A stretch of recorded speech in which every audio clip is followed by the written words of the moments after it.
Except for it didn't have much to do with this. Yeah. Yep. Oh no, they really appreciated the fact A that lot we in had that one that was meeting. up in Well, I They bet. said that. They said that in the room. That they appreciated the fact the city facilitated it. However, Well, we kind of have to.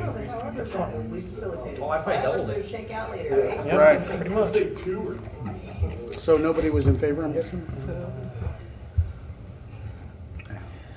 Okay, we're going to go in and start the joint work session of the City Council and Utility Advisory Commission regarding water and wastewater rate studies. And Gans Garcia, I believe, has a presentation for us before we have discussion. Good evening, Gans. Mayor, Council, Commissioners.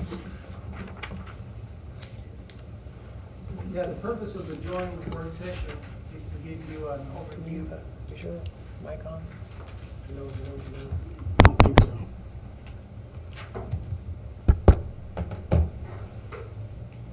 I just want to make sure that people can hear you online.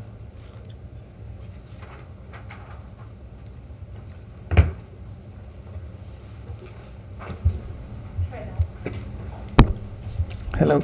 Oh, that's better. Thank you. Yeah, the purpose of the joint work session is to have first an overview of the 2017 water and wastewater rate study. That presentation will be done by Colin Stalter. He's with Larkin, Lamp, and Reinerson. The second part is to go through the water and wastewater CIP plan. That'll be presented by me. Then the rate subcommittee recommendations. Amy Foster will do the presentation. And then consider the rate study recommendations that will be presented and obtain consensus to move forward on the 2 million gallon per day water treatment facility. So, And I'll take it over from here. Thank you, Gans. My name is Colin Stalter. I'm a project engineer of Larkin, Lamp, and Nearson. I think last time I was here was last April to present our water and sewer rate analysis to you guys. And I just want to give you guys a brief overview of what all has been updated since that meeting. Can you all hear me okay? Just want to make sure. Since that meeting, we received new fiscal data from Amy and Gans, which we use to calibrate and update our spreadsheets and revenue projection models. This included the 2018 expenses and revenue seen, as well as an updated debt service schedule and updated water and sewer reserve fund balances. Once we calibrated and updated our models, we provided the city with multiple different water rate scenarios looking at different CAE plants. Some of these included the Water One interconnect, the 2 MGD water treatment plant, and the 6 MGD water treatment plant. We also received updated construction costs for these two scenarios, the 2 MGD plant and the 6 MGD plant. After giving the city several different water rate scenarios, the rate subcommittee met a couple times and came up with a agreed upon CAE plan, which includes a 2 MGD plant in 2020 and then an expansion of that plant scheduled for 2025 or whenever is needed. All the rates I'll be presenting tonight are based off of the CIP schedule. 4 different water rate scenarios that we looked at are as follows. Scenario A is a 3% annual rate increase starting in 2020 and then ramping up to 5% in 2024 to accommodate the water treatment plant expansion. Scenario B was to illustrate the effect a minimal increase of 2.5% annually would have on the water reserve fund. Scenario C looks at delaying the rate increases by 1 year starting in 2021 and what sort of rate increases would be needed to basically play catch up. So scenario C is 4.5% annual rate increases from 2021 to 2030. And then scenario D is a uniform 3.7% increase annually from 2020 to 2030. Throwing a lot of percents there at you guys, but the graph there on the right illustrates what the effect these scenarios would have on the water reserve funds. So starting in 2019, all of them have the same reserve fund, which we got from the 2018 fiscal data. As you can see, with no rate increases, which is that orange line, the the balance of the water reserve fund would be approximately 0 in 2025. Now, this dotted red line is a goal that we tried to maintain for all the other rate scenarios besides B, which is 25% expenditures in the reserve fund. So for scenarios A, C, and D, you can see at like the last 3 years it's hugging that line. It's because that's our base minimum that we wanted to achieve in the reserve fund. So what we're recommending is implementation of scenario D, and they're detailed here with a % rate increase annually, and below that is what an average water bill would be for a customer that uses 6,000 gallons. Scenario D is the uniform rate increase, and our justification for recommending this is it's easier typically for customers to plan for steady rate increases, whereas some of these other scenarios you might not have a rate increase immediately like in C, but you have to play catch up and you'll have larger rate increases down the road. One of the things we presented in the April City Council meeting was a new base rate structure. This base rate structure is based upon water meter sizes. A major impact of cost of service is peak usage, which is the amount of water the system must provide all at once. An analogy I think I shared in that April City Council meeting is how roads are typically designed to accommodate rush hour traffic. Right now, with the city's water rate structure, it doesn't charge based on peak demand appropriately. For example, if you had like a seasonal customer that used 50,000 gallons of water in a 6-month period, or 60,000 gallons of water monthly for a 6-month period, they would require the same infrastructure capacity as a larger customer who uses 50,000 gallons every month of the year. However, that irrigation customer, or the seasonal customer, would only be charged about half. So when we design the water lines, the pumping facilities, the water treatment plants, we design it based on peak demand. And so that's why we're recommending this new base rate structure, because typically water meters are sized to handle peak flow. And so they would be sized appropriately to meet those peak demands. In this table on the right is what the 2020 proposed rates would be with the base rate and with a 3.7% increase. So for a residential bill, you'd be increasing the bill by, about $2, a little bit less than $2. After new rates are implemented, we do recommend that the actual expenses and revenues be compared to our projections to see if they properly accommodate the CIE plan and whether rates could be dialed back if you're seeing more revenue than what is projected. Secondly, we also looked at the sewer rate analysis with the new information that we gathered from Amy.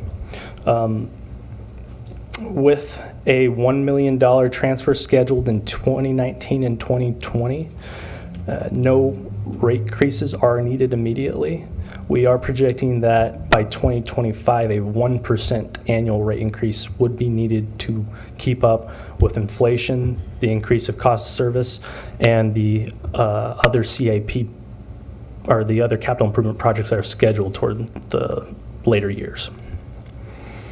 Several other recommendations that we made in that April City Council meeting included extending the number of months at which you calculate winter averages, Currently, winter averages are based off of the average of I think, January and February.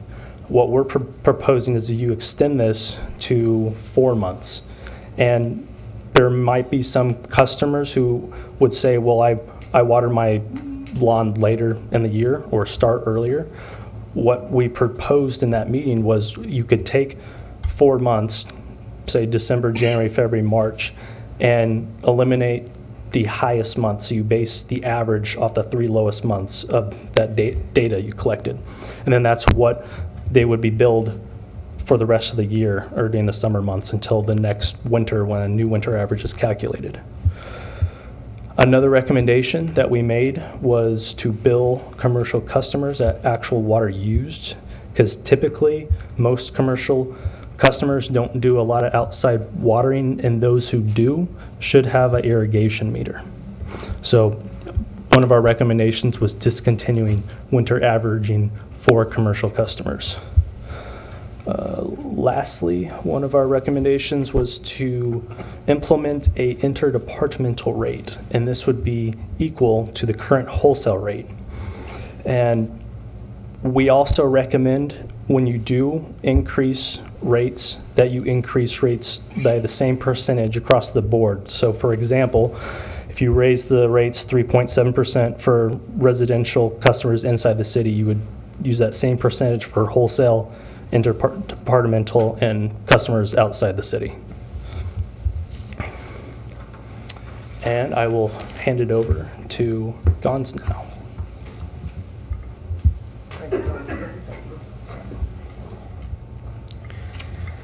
As Colin mentioned, one of the components that were put in the rate study calculations was the CIE, the water and wastewater CIE plan. In 2017, the city revised the water and wastewater master plans and implemented the capital improvement elements known as CIE. CIE is basically a long-term plan, usually 20 to 30 years, and addresses projects that are considered essential to maintain existing service levels and anticipated new capacity requirements associated with population growth, development, annexation as embodied in the City Comprehensive Plan and other master plans. This is just a partial list of the projects. We have 16 water projects for the next 10 years and 25 in the wastewater. So for the water, we have the smart meter. The estimated cost is $1 million for 2020. Then the 2 million gallon day expansion, 21.5 million, also in 2020. Then the additional 2 million gallon expansion, 5 million in 2025, and a redundant 6-inch water transmission line from Hillsdale to 183rd. 7.1 million, that's for 2026. For the wastewater, most of the projects are related with sewer line capacity. We have the South Lift Station parallel relief lines, 2.8 million between 2022 and 2023. Then the next project deals with possible new improvement to meet the KDHE nitrogen phosphorus discharge limits. That's a 5.8 million for 2023. And then the rest of the projects are related to putting additional capacity to the wastewater lines. In summary, looking at the projects water and wastewater, on water we have a total of $38.44 million between 2019 and 2028. And for the wastewater, we have $32.86 million. So you combine both, you're talking about $70 million in a period of 10 years. So, Gons, we just had a little sidebar here while you were discussing that wastewater expense for 2018 or 2019 through 2028, the next slide over. Other way. this one here, this 32.86 million, that does not include any infrastructure for any lines on the other side of I-35. That only includes the additional transmission line from Hillsdale to 183rd. But nothing, and that's for water, but for That's for- wastewater, there's nothing. There's nothing. Because we were discussing a gravity main from So they're both Cedar going to be Niles. 38 million. So that right there is another 5 million or so, might be 6 by the time we get around to actually building it. And then the force line from there over to the Southwest Station is not on there either. It's not in there.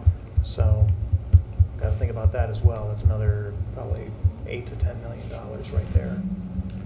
First, you have to decide to put it on the CIE. Well, we had thought it was on the CIE, to be honest with you. Usually anything related to developments is not part of the CIE because we don't know if it's going to happen or not. Okay. Okay. Okay.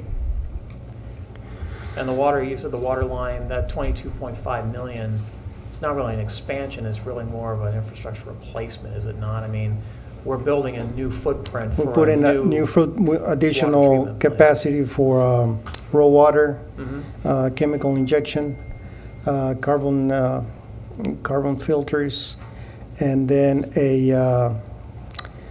filters and treatment of the water. Correct. So it includes all the, it will be basically a 2 million will be ready to add an additional 2. Well, more than just 2, right? I mean, we're talking It can about go up to 6 Up to 6, so yeah. with no major improvements. Correct. I mean, it's costing 5 million to add another, to double the capacity. Yes. Assuming it costs another 5 million to add another 2 million, so at some point. So any other questions? Then we'll go to the Water and Wastewater Rate Subcommittee recommendations. Oops. Okay.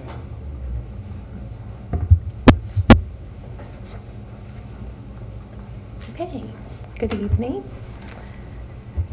So I'm going to just go over briefly what the Water and Wastewater Subcommittee recommendations entail and more of the impact on an individual customer basis. Just quick overview, I think you guys have covered the water treatment plant expansion, the 2 million, up to the 6 million gallons a day capability, all the way up to a 12 if you double that for the 21 and a half. The rate subcommittee does feel like this is our best option, being able to expand that as capacity needs arise. We've met with Rural Water 7 regarding their capacity needs and plan to continue those talks and see if there's something that the city can work out and negotiate, and we'll keep you up to date as those talks continue, and working with them as an alternative source in an emergency situation until we can get that capacity to avoid any kind of, I guess, really strict water restrictions. That small ones aren't bad, but if you're getting to the point where you're asking people not to water at all, and those, we want to avoid those at all costs. So, so we ask that you continue to move forward towards that 2 million gallon a day plant. And so part of the actual rate structure piece, that when we got to talking about the breakdown of the rates we have now, we also discussed the class of customers that we have.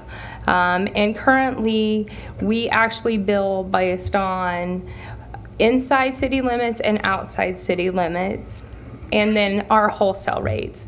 And so the subcommittee is making the recommendation that we have residential inside, residential outside, non-residential inside, non-residential outside, wholesale, and then the interdepartmental rate, which would actually be equal to the wholesale rate, which is $3.21 per thousand gallons at this time. School district and The school district would classify under the non-residential based on the recommendation. Okay. And then we broke down, based on the recommendation of Larkin, the base rate. The breakout, it would be needed so that we could charge based on the size of the meter for non-residential. Our residential customers standardly have 5/8 meters, and so they would be billed at that standard base rate, and then all non-residential would be tied to that size of the meter that Colin talked about. The rates that are proposed for 2020 would be 13. Oh, there you go. Sorry. I knew that clicker would be an issue for me tonight.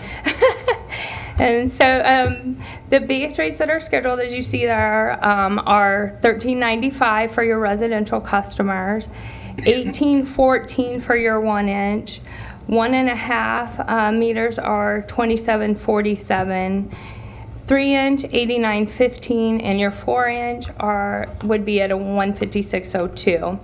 And I did include the number of meters, so you knew how many customers each of those would be impacting. We do have one 8-inch meter, but that is to New Century, so if that comes up. That was going to be my question, Amy. Where does New Century fall into this? They actually have an 8-inch meter, but they have the wholesale rate. Okay. And so they do not pay a base rate based on the size of their meter. So they're contractual then? Yes. Are we taking a look at that contract based on the numbers we're seeing here? I think we just passed that contract over. Yes, you did, yeah. Just a year ago or so. Okay. Yeah. If I remember correctly, there's a provision in there that allows us to terminate, either party to terminate with so much written notice to the other party. Because I think that there, at the time we were talking about, there were some concerns about us being locked in for 4 years or whatever. Okay. And that time frame was 12 or 18 months, something like that. I can pull that up and get back. Wouldn't be a bad idea to look at it. Yeah. I mean, I know they're buying, what are they buying, 500,000 gallons? They are buying, I actually brought those numbers, so let me turn the sheet here real quick. Because they actually just upped capacity too. I think that's why you guys reviewed that contract not too long ago and passed them, was it 600,000 gallons a day? Okay. Oh, per minute. Per minute. So, That's a lot of math. Yeah, you're not. so I don't know if you want the dollars, but yeah, their average bill now is, well, it's in excess of $50,000 a month. And so, yeah, they're definitely a large customer. And I will tell you that the contract does state that their rates increase at the same amount as the residential rates do. So the proposed 3.7% rate would go on to New Century as well. We just can't go anything over 9, I believe. So, which our residents thank us for that too. So the question I've got really quickly on this 4-inch meter, how many of those are school district meters? I'm thinking a couple of them are, I aren't they? believe that 4. 4 of the 6 are school district meters? Yes. High school and the 3 middle schools. Probably. So the question is, have they been consulted on this base rate adjustment? Since they are proposed for 2020, we have not consulted outside of here. So, This is something we'll probably want to take up with the school district. Yep. no. As soon as possible. Yep. Yep, Yes. I know. But, Yep. yeah, something we'll definitely want to take up with the school district.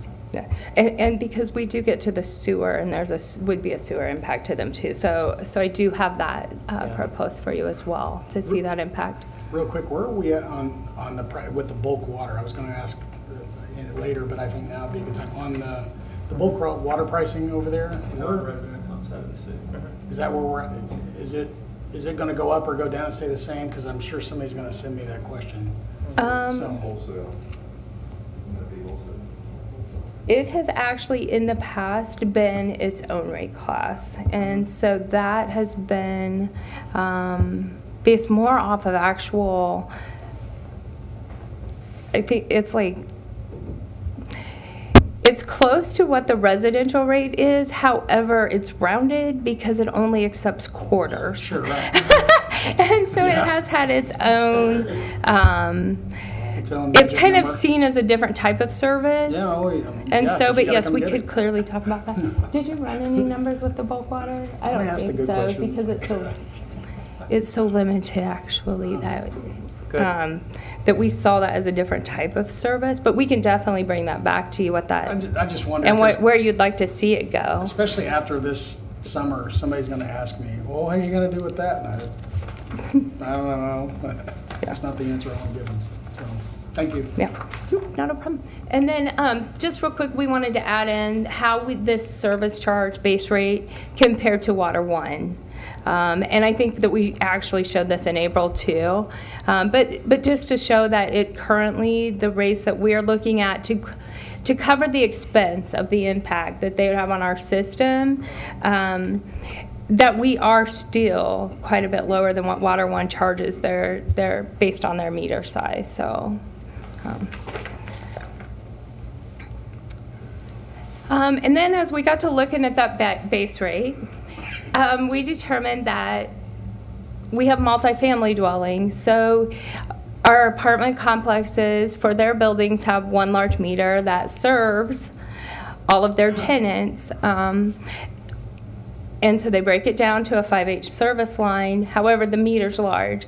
So the impact that we were seeing on them on average was 166% rate increase by implementing the base rate per unit charge.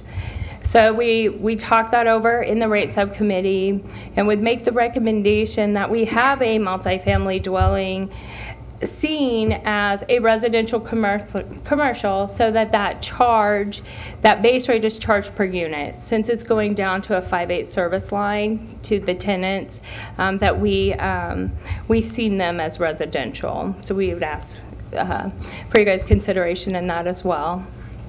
I mean, because the owners wouldn't be paying for the water anyway if they're pushing it off on their Right, individual that would go units, back so. to the tenants, yeah. And so it actually came to over $9,000 a month increase for one of our bigger apartment complexes just for one building.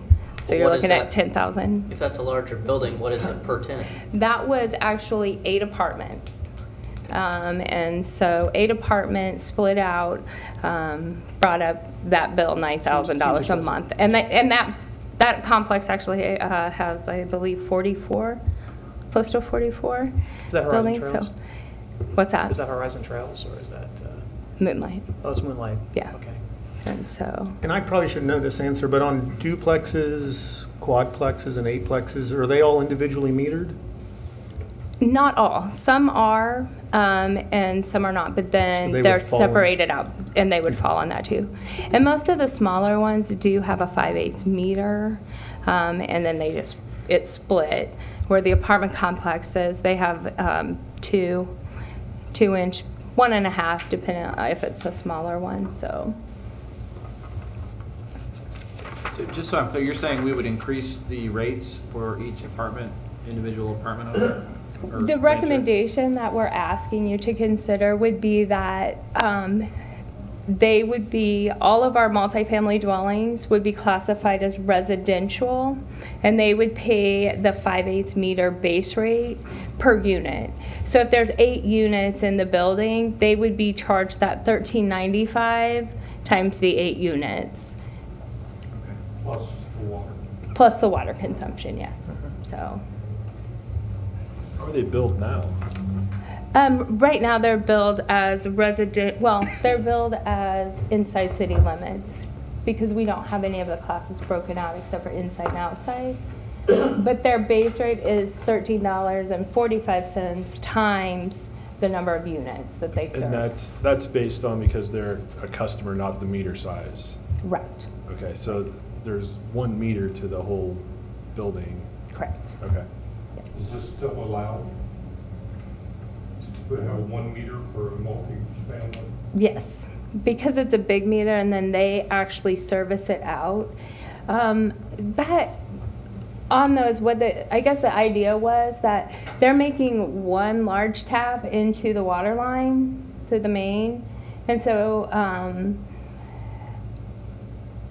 I guess it's less little taps And so we allowed that. In fact, several years ago, they promoted that.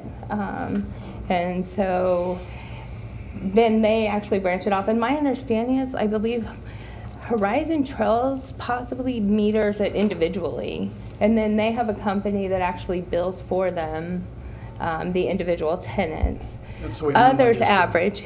Moonlight's that way does the too? same thing. Yeah. They have some other company that does the billing. And so, but the service that goes to the actual tenant who pays the bill to another company is on a 5/8 service line. So in reality, you have each apartment having a 5/8 meter, and then you have an additional large meter Right. at the entire building. And we only service the large meter, so. So Okay. it's a private meter, the five, yeah. The 5/8 would be, yes, a But private. we're sending the apartment complex a bill for all those 5/8 meters that aren't ours. We are sending them one water bill, but it has higher usage.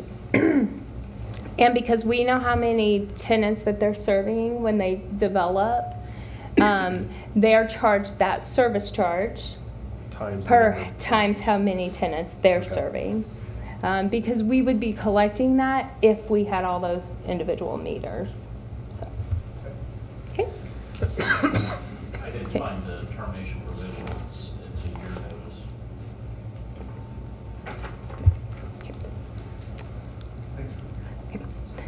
And then the next recommendation goes to the interdepartmental rate, that we add that. Currently, all of your city entities are paying the same amount from departments.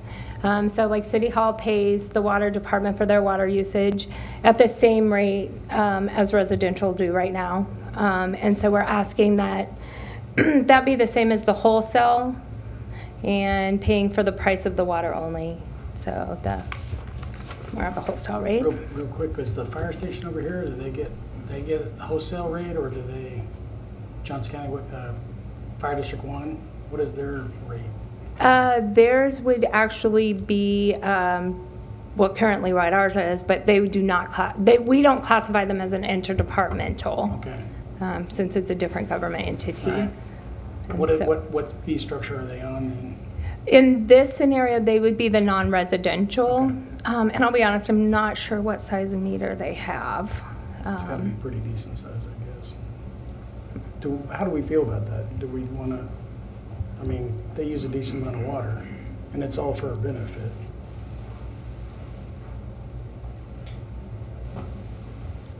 Interdepartmental is great in the sense that you're not trying to basically make a profit off of your other taxing entities. Right. But if we, depending on what the analysis was, if you do that across the board without factoring that in, that you're going to do that everywhere, every interdepartment that could be, right? Fire district, schools, everything, then you have to make sure that you didn't set your wholesale rate too low because of, you still have the system demand. So as long as that's factored in, then Right. interdepartmental rate is fine. Well, I'm not even saying that they interdepartmental, I'm just saying a different rate, and because they're intergovernmental partners. So, like, what do we Well, wanna? interdepartmental is wholesale, so basically no profit. No, I know, I'm not saying No, put them no on there. extra, I'm- no less, right? I understand, I'm saying put them on a different scale, not interdepartmental, but somewhere in between the wholesale and the, or, I mean, whatever they're at now, you know, or what they're gonna be, because they're gonna be on, Non-residential Non-residential. is where they would fall. so, you know, and that's a little bit more, I mean, it's a little bit more money. It's I more don't than know. our residential customers. Right, so I'm just thinking based on the volume that they're gonna do and the reason that we give them the water or sell it to them, and maybe we should look at putting them on a different structure, not interdepartmental. The idea just came to me that what they're on.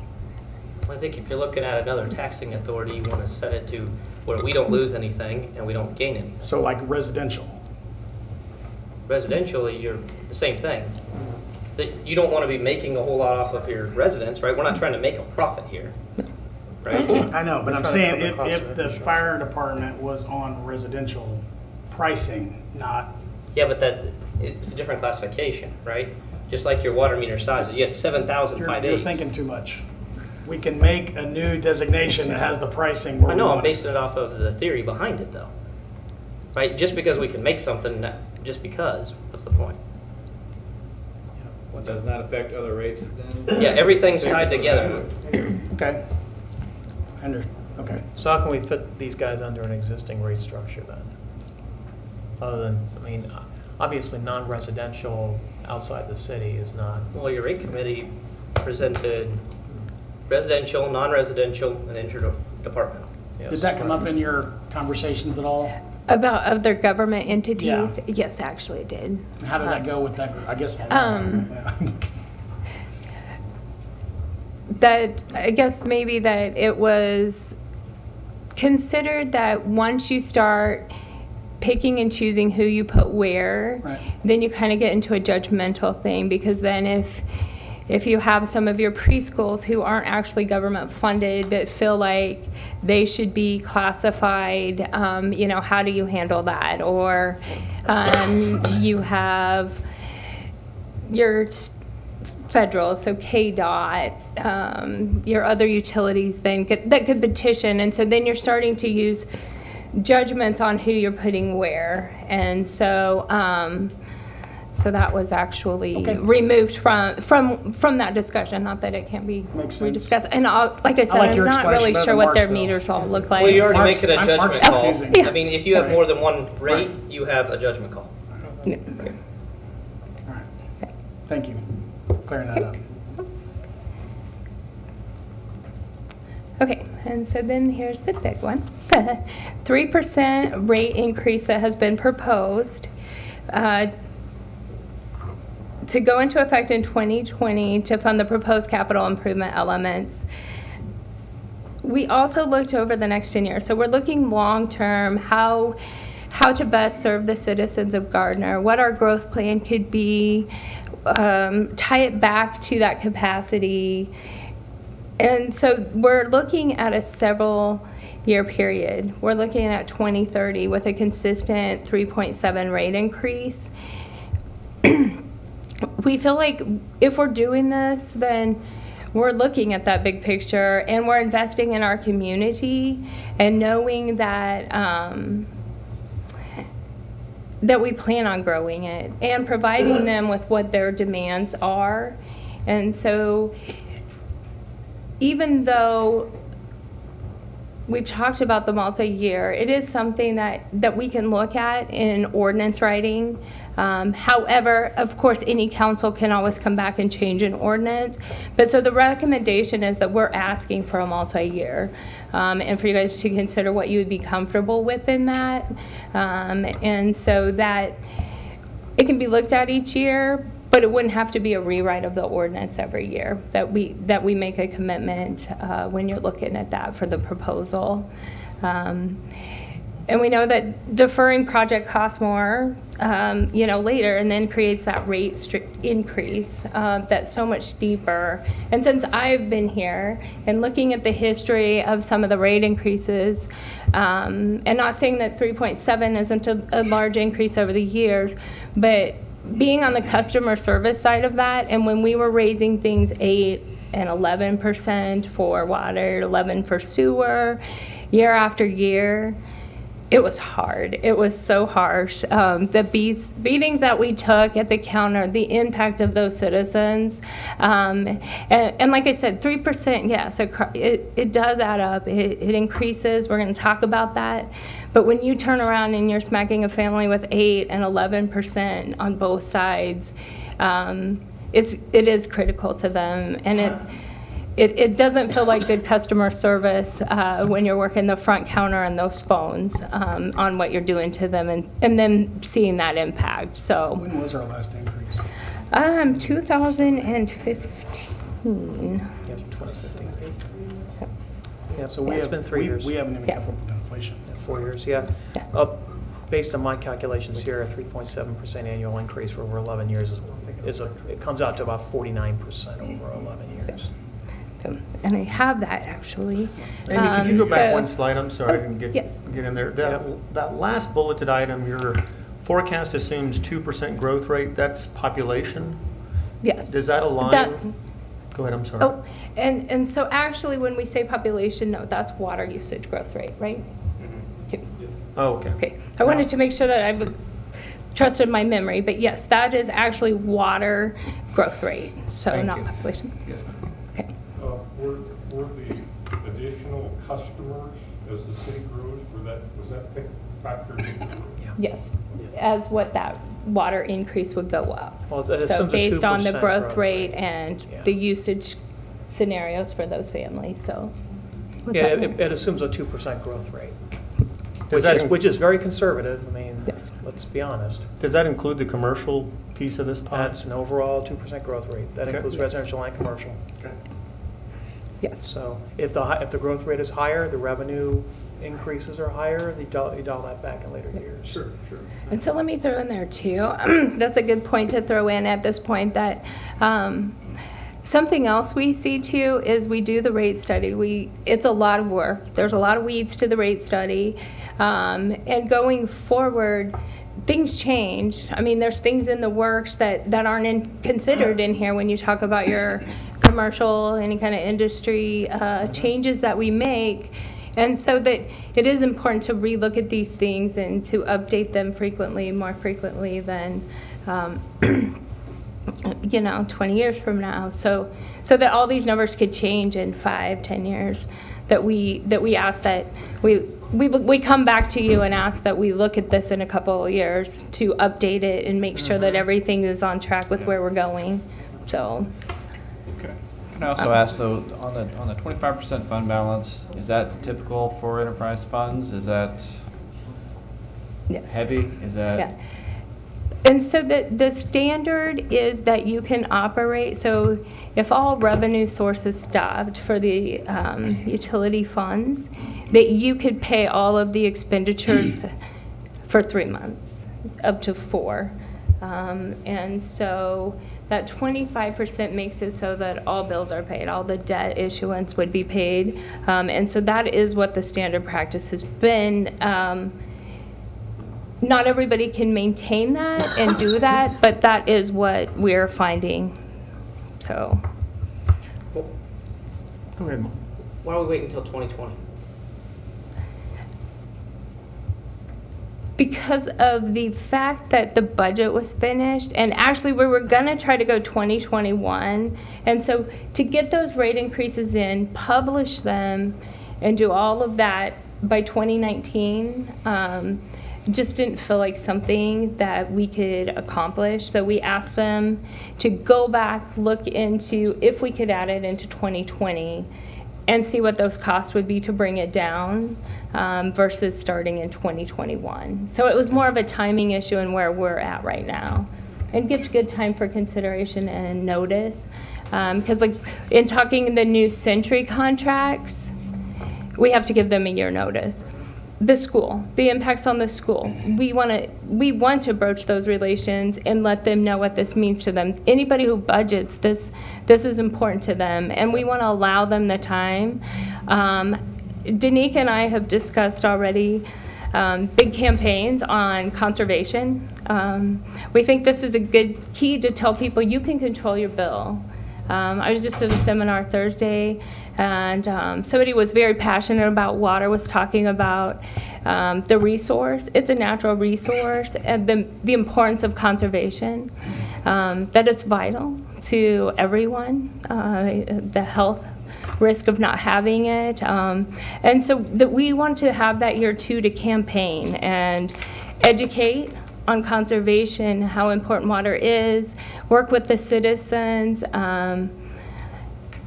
I'm going to advertise right now for people that are watching online. Toilet dye, cheap. We have it at the front counter at City Hall. Come pick some up. So anytime that we can find a water leak and help somebody take care of that, we take pride in that in customer service. And so to be able to do a big campaign and have people, I guess, save the resource and save themselves money, this is a good opportunity to do that. I plan to do that whether this recommendation goes forth or not, what those proposals look like. But to be able to pass that on to citizens and that education and start that big campaign of water conservation, because I think we're going to start seeing it come down more and more as those drought-stricken areas of northwest Kansas are where I'm from. So, you know, when it is a drought-stricken, it is a big impact. So, but Now, Amy, just another quick clarification here. mm-hmm. The rate increases we're talking about here to cover the expenses for the additional capacity coming online, that does not include any cost sharing that may come about in the next year or so through our discussions with Water 7 or with any other entities that might be out there. That is correct. The 21.5 covers just the 2 capacity right now, the 2 million gallon a day capacity. Depending what those capacity needs are too, and then if we have to add more, that extra 5 million, yes, that does not include any cost sharing. And so there is that potential as well. That's kind of what I was thinking, because I know Water 7 has discussed increasing their relationship in terms of the amount of water that we're exchanging in the future. So something else to keep in mind. These are not set in stone, no, basically. And maybe you're going to get to this, but I'm still curious about the electric rate study as well, and how that's going to all tie in with this as well. I mean, they're all city-owned funds, and Yeah, but electric and water don't mix. yeah, and actually, and it is a different rate subcommittee. PSA right there from the dais.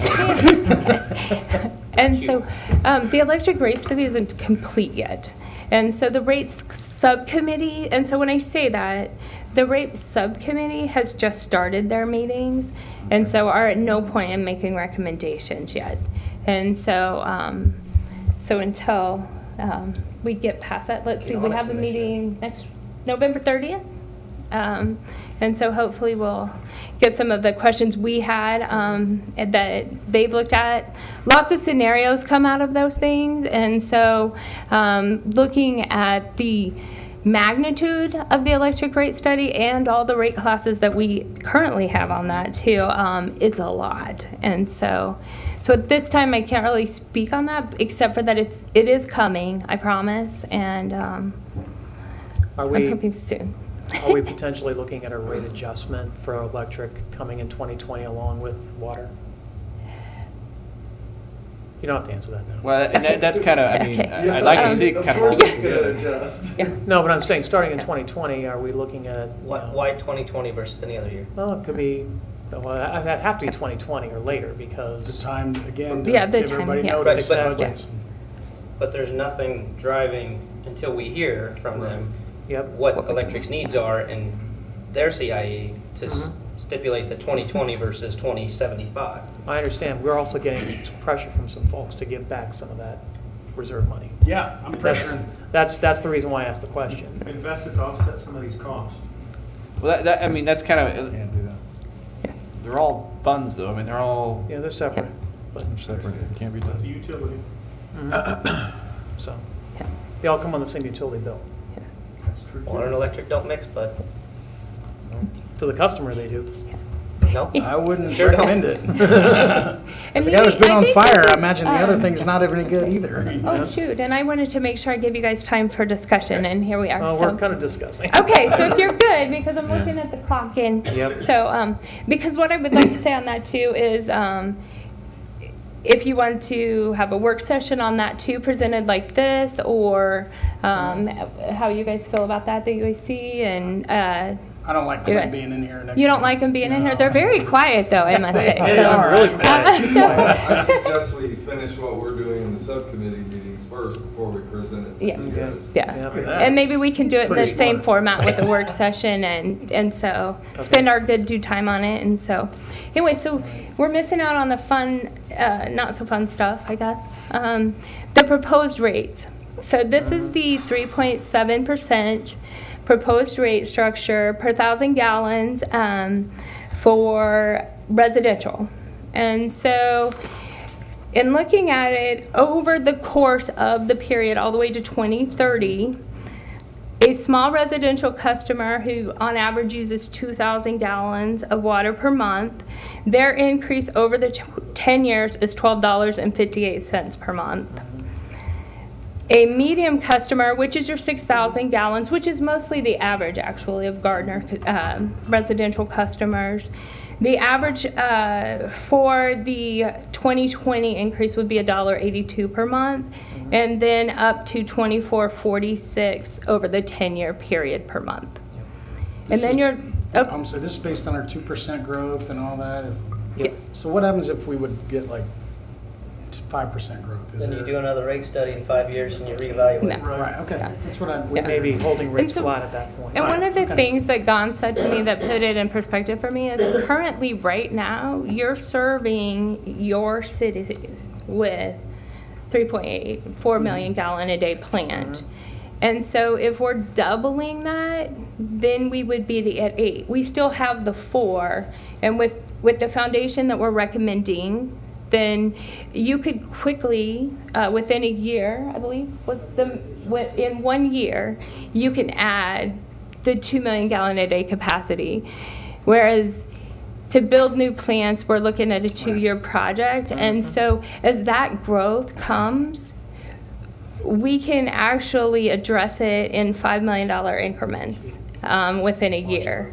And so that was one of the reasons that really attracted us as the rate subcommittee to that option, was how easy it was to grow with it. Yep. So That's really what I expect to see happen. Totally understand that, and I think that that also sets us up if we do have explosive growth in a certain sector of the city, like east of I-35, for example. Now we're able to keep ahead of it and not have to soak everybody with a huge rate increase in order to be able to accommodate that growth, which isn't, in their part of the city. That's what it says. Yeah, and to that end, Mayor, that commercial growth you're alluding to, which I support, needs to offset our residential customers so that I agree. they're not bearing the brunt. And I understand the balance right now. We have higher residential than commercial, but we just need to keep that in mind as we look at the classifications. And there's also some discussion that's around things like, water and wastewater fees that might do some of the things you're talking about here. Which leads me to my other question, Amy. Is Coleman and Excelligence, I don't think they're going through New Century. Are they coming directly to Gardner on the water and wastewater from a service? We don't service them? No? We don't service them on wastewater. Century. It goes through New Century? Yeah, Okay. so, yeah. We directly service them electrically. I knew the Yep. electric, I didn't know the water. Yeah. So based off what I just heard, does that mean we want to look at New Century and their meter classification and their rate? Wouldn't hurt. I mean, I think that's kind of do our diligence on it. what's been discussed here, Yep. because they are a very large We're getting a deal, but we still commercial need to raise it customer. if we're going to raise everybody else's. Only raising the residential rate, you said. Correct. Yes, based on the I'm contract. fine. Yeah. Okay. Give us another Unless you terminate, $7 you give them a year termination and we negotiate that contract in that year. You have a year's notice to terminate. and then you So if have we to did go- that right now, you're starting your 2020 I would like to budget be cycle. friendly and not upset everybody. Like, talk to them first about a rate increase before we cancel. But Yes. if anybody's watching, I'm the level-headed one there. Well, that's Bad news. I've always said that bad news in advance is good and everybody news. can get on board, but at the Right. same time, it's not like just because there's a conversation, we don't need to look at it. Bad news in advance is good news. It also provides some speculative fodder for certain social media outlets, but I think that it's important that we start having these discussions sooner rather than later. Right, I agree. So, So do we have consensus? I think so. what's the Okay, difference so- between the 3% and the 3.7%? 0.7%. What's that? Well, I know it's 0.7%, but let's go back, if you could go back to that cost curve. Yeah, point of order, Mayor. Yes. I think Lee had a good point. Yes. Do we have consensus? I don't think that our I- city administrator was on the same page. I don't even know what Listen to consensus negotiate. we're discussing here. Well, about the one we just had about. Move the forward rates on a and- 2 million gallon day, Oh. per day plant That's not what I was. and rate study recommendation. 5. Yeah, but there are three. I'm just reading it right The off. of here. consensus that I was Okay. agreeing to was to look at New Century. Yeah, that's what I was agreeing Okay. to. Yeah. Okay. To look at new, But the as new far century as your content. request, Lee, I will provide consensus for that as well. I think that Amy's gonna wrap this up at the end with pulling it down on where are you? It would be safer. Okay. Yeah. And Let's so do we're that. going to, okay. Okay. And so now, I think we probably should push through because we haven't even got to the fun stuff of wastewater yet. Actually, yeah. Oh,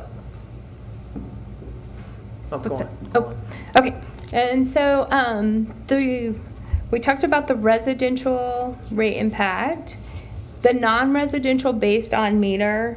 And so I'm going to skip right down to the 4-inch meter. We kind of talked about that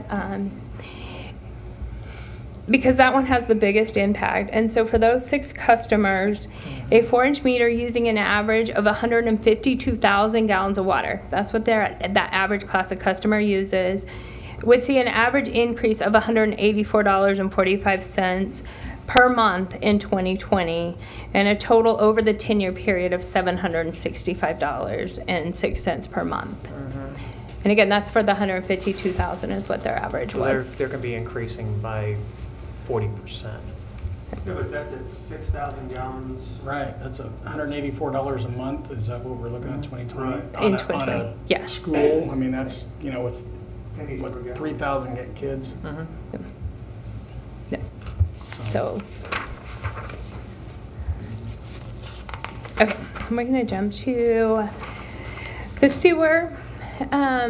And so in the sewer, the big changes for this one was to add the class of customers, residential, non-residential, and to keep the excessive usage charge. So in the event that we did end up with a customer that had excessive usage, we would still have that covered on that basis that we could go in and charge them for their waste. And then the winter average calculations. We deal a lot with our residential customers who, in their January and February bills, they have company in December, and so they feel like that is not a fair average. And so we talked about that, looked at the standard practice, and the majority of areas use the December, January, February, and March billings. And so as a compromise, they looked at different ideas on how they could get that down depending on how our seasons were. And so that's when they came up with the idea that you could drop the highest and get a good 3-month average to deal with our different seasons and the different actual cycle and routes that customers have. So that would be the recommendation for residential customers. And then to add in the non-residential customer and charge actual water use, that would be billed each month as wastewater consumption. The majority of these places have irrigation meters, so the water that they're using is going to be going through the wastewater treatment plant. And these changes would also be proposed to go into effect to 2020.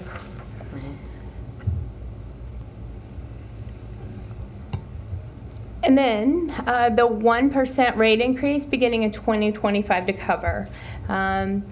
Even though we're asking that the base rate, the change of the calculation be changed in 2020, the rate increase wouldn't go into effect until 2025. And you can see those changes there and what that usage rate looks like. So impact per 1,000 gallons is 9 cents.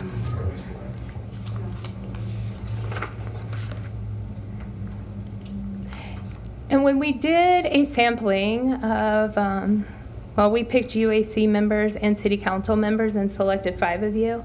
And all of you would be saving money or breaking even with the new calculation, so. So it is the calculation for water versus wastewater or just on wastewater? This is just the wastewater. And so based on that, because your actual usage that you're being billed for your wastewater is going down with the calculation of December through March, dropping 1 month, your highest one, so.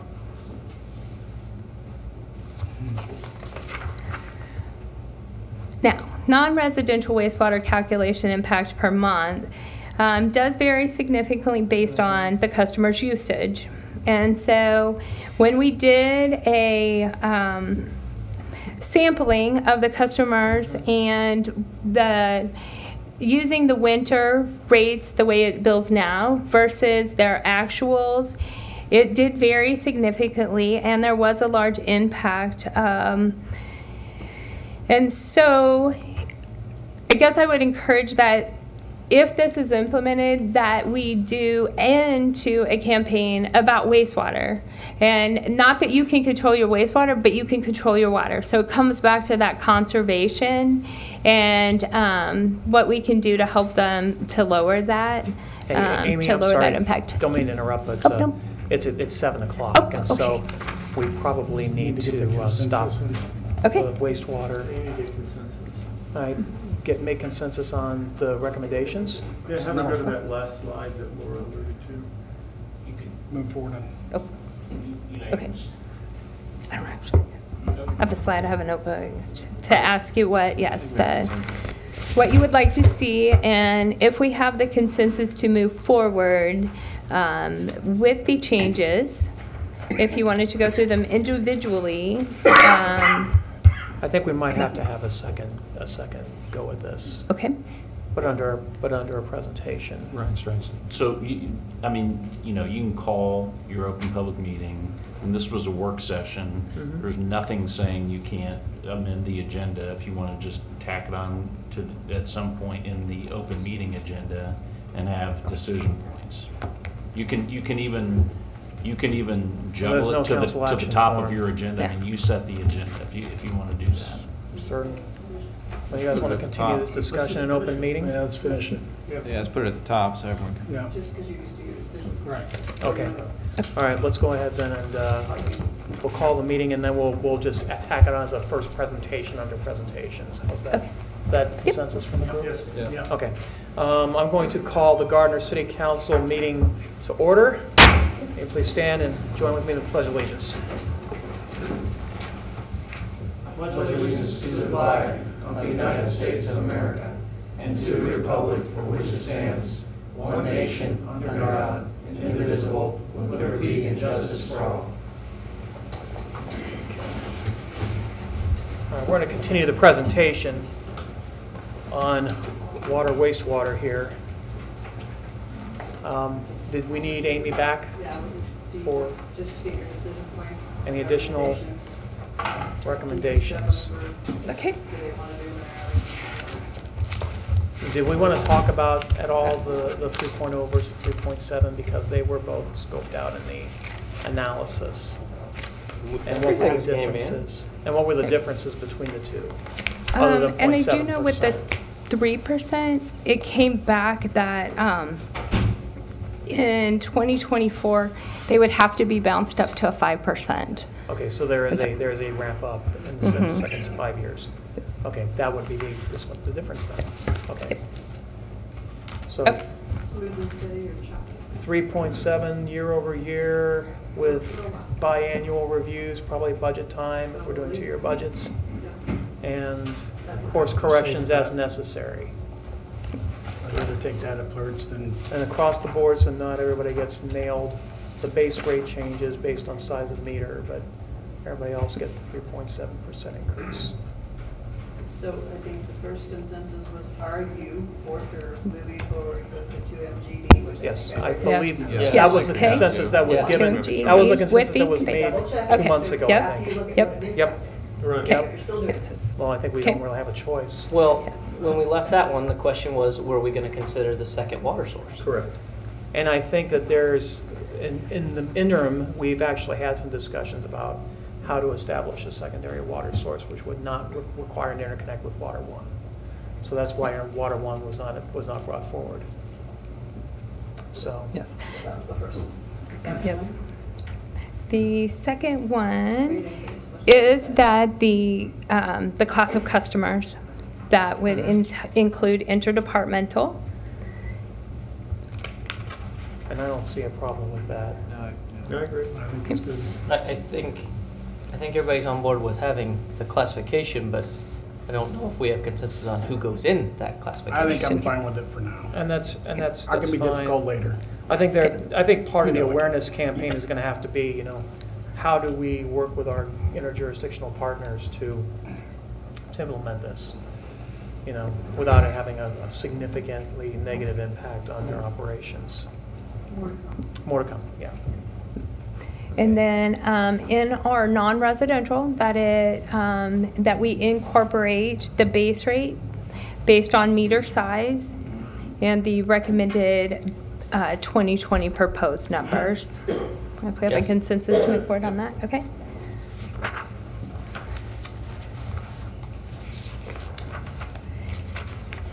Interdepartmental rate equaling wholesale rate, I don't think that's a- 321 starting, I don't think that's an issue, is it? okay? As long as it's consistent.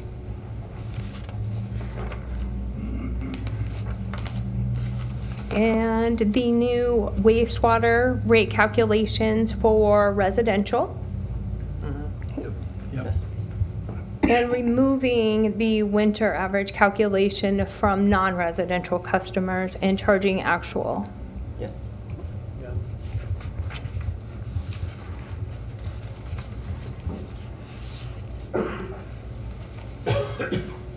And also including the excessive usage, sewer usage. Yeah. And the 4 months dropping the Yep. max for residential. Yes, yep. And then, of course, we're going to talk about I&I, which should help to defray some of those costs that's coming in the regular agenda, so. Okay. And were we going to look at the new century? Do we have consensus on that? Mhm. Okay. I would like to. And then consensus to bring back the New Century contract and Correct. determine how we want to handle that contract, okay? Mhm. And figure out our bulk water price. And bulk water, Okay. okay? And so with that, the next steps then, we can bring those two items forward.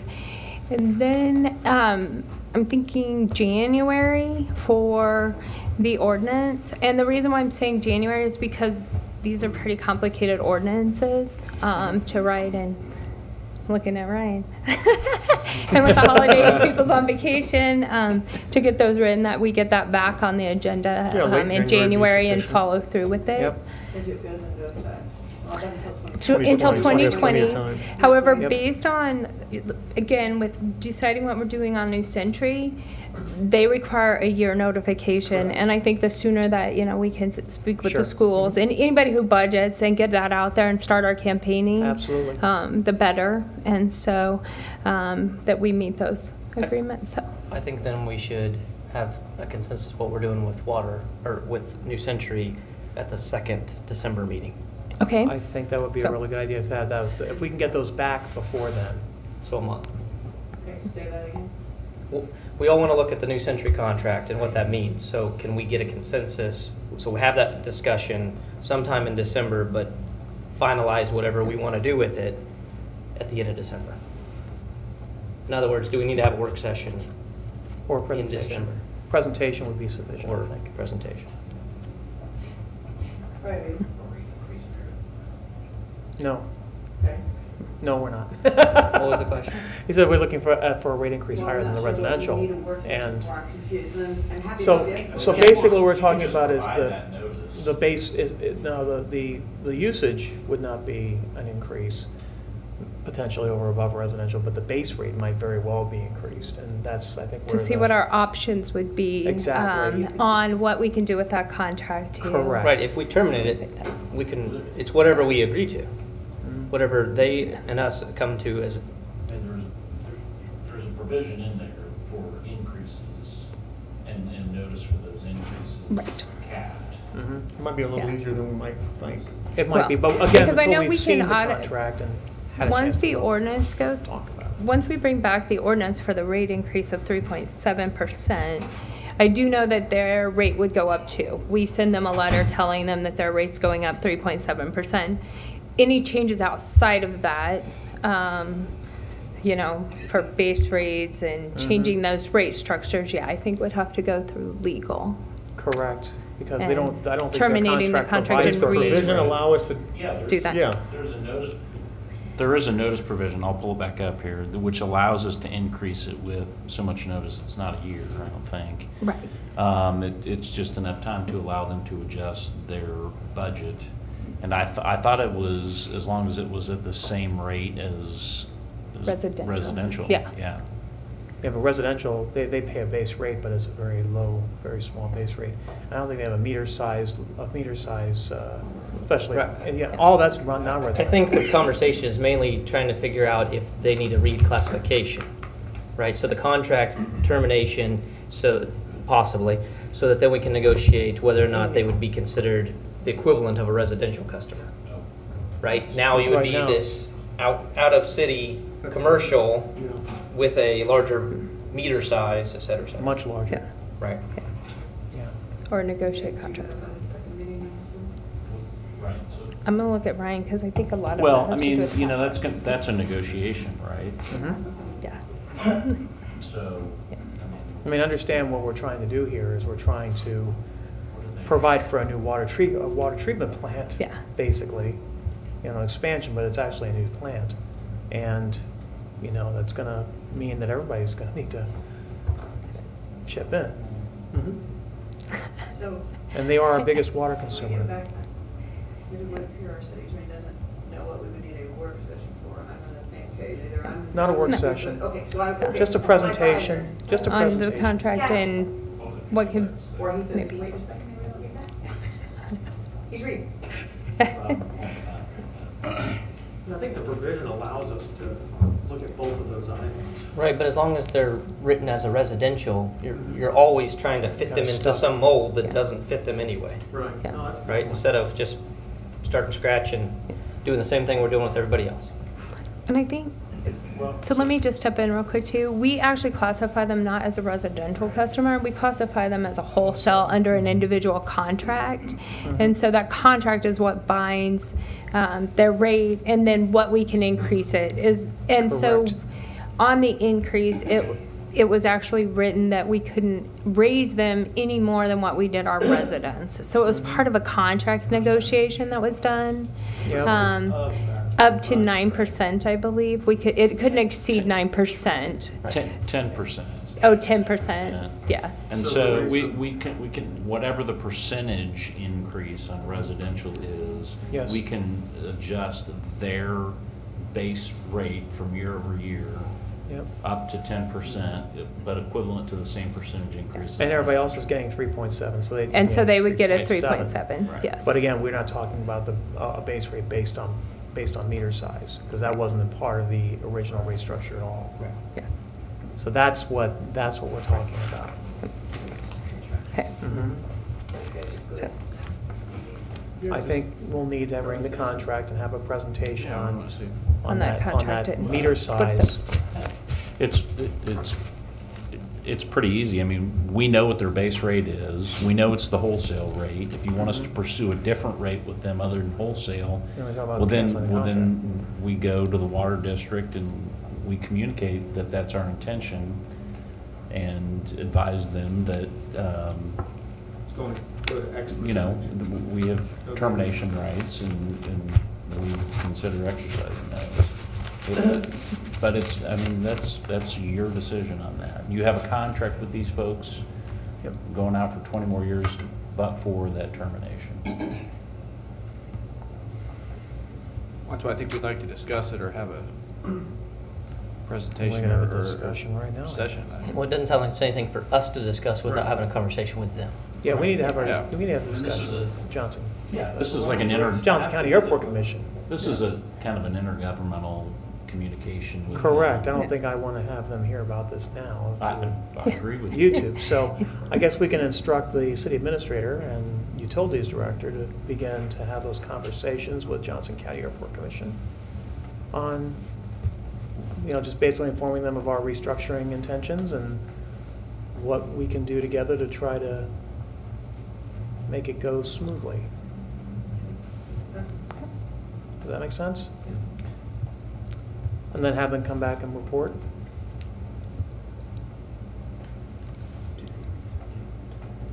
Okay.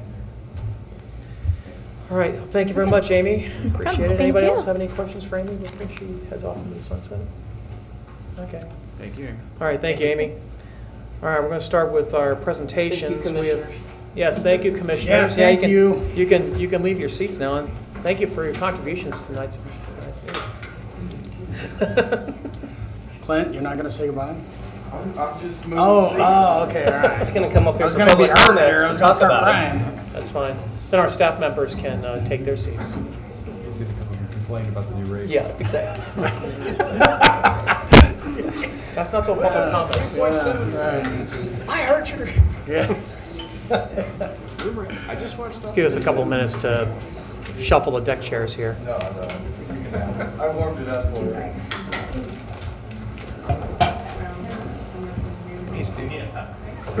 Yes.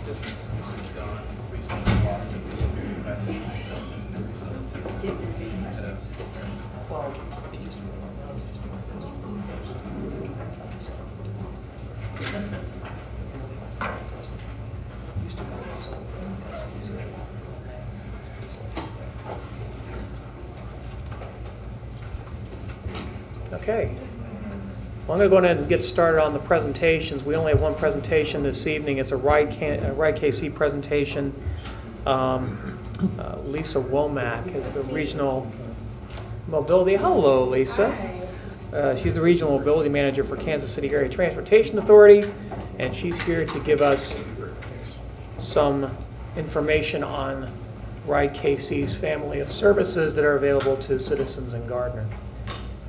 Good evening, Lisa. Good evening, thank you. I know everybody's probably anxious to maybe watch a football game or something, so it should be riveting. My name's Lisa Womack. I'm the Regional Mobility Manager for Ride KC, so I represent all of our families of services at Ride KC and Public Transportation.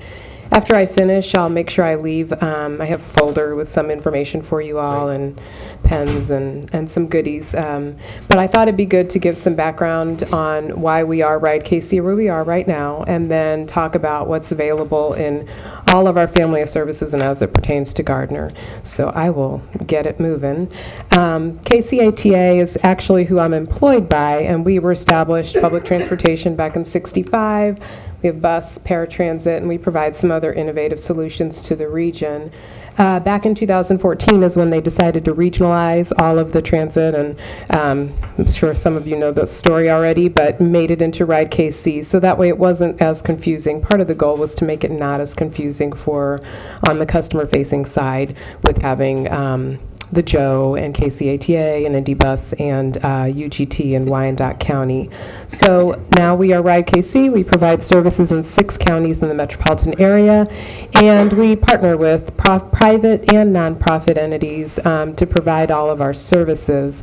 So Ride KC really is more than a name. We've rebranded and we've done some other really cool projects, but the big concept behind Ride KC was to be customer focused, to make getting throughout the Kansas City metropolitan region, which continues to sprawl and grow and connect different areas to each other. So trying to find a way to make that customer experience a little bit more pleasurable and trying to switch and figure out passes and routes.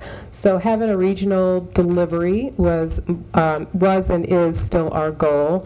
Co-branding vehicles, our website, doing all of those things was super important to us, along with some of the other behind-the-scenes service agreements and management agreements that we have, and the retail and procurement and projects that we have going on. Really, the biggest focus is on our customers. We're trying to connect people to opportunities. We're trying to embrace the fact that transportation is changing, technology is changing, and people want things right now. They want everything kind of right now. They want to be able to maybe access it on their phone if they have a phone. They want it to be customized for them, and they want it to happen fairly quickly. So we are having to reject the idea of just 40-foot buses on every single street because it doesn't work. But it's a great backbone, but it just doesn't work in every area. So we're really open right now to experimenting and trying a bunch of different things in addition to keeping our transit backbone in place. So right now, our entire family of services, for anybody who might not know, is that we have a van pool program, which would be, which is a really great opportunity, I think, for a lot of parts of Johnson County, including Gardner, with customers who are able to share a van and pay a small price, and they all share a vehicle. There's Rideshare KC, which is administered by America Regional Council, which is carpooling program. We have our fixed route, our flex route, our commuter buses. We have our paratransit, and that's probably our newest thing that's come down here that I'll talk about here in a minute. We still do some travel training, teaching people how to use our services, and we have some free fare programs as well.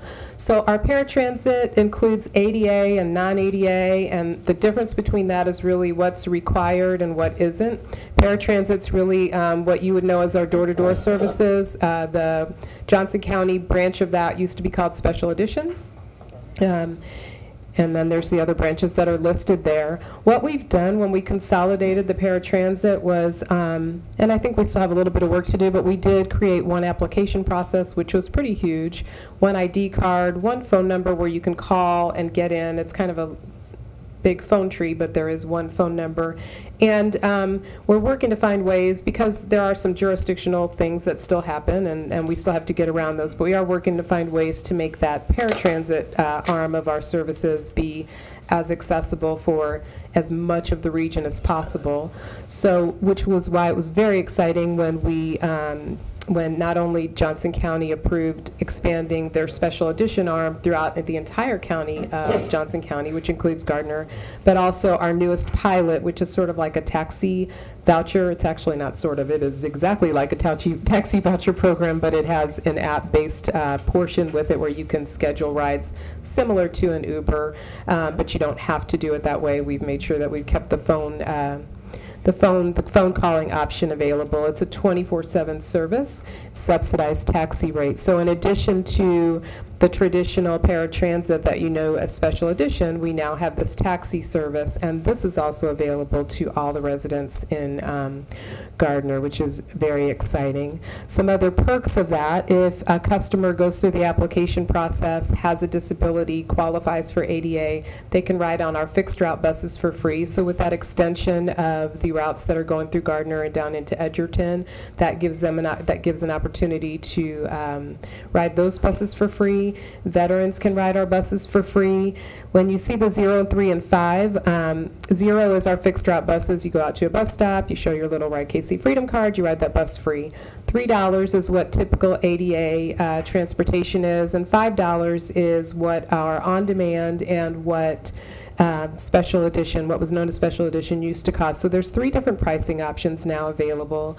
We have a bike and bus option that we're hoping will grow. We're kind of piloting that with the bike share program. There's still travel training. We're changing that to a group travel training, teaching people with disabilities and older adults who are maybe aging out of their vehicles how to use public transportation to their best ability. And we're hoping to continue to grow. There's some exciting new things that we're looking at for the future. We're really open to a lot of different partnerships, and I'd like to kind of just open up to questions before I leave my packet and let the next person come up. The bus, the one with the ride, the bicycle, is that like the one where they have the bike racks on the front of the bus? And so yeah. Okay. Yep. So all of the buses have those, right? All of the buses have bike racks, yep. Yeah.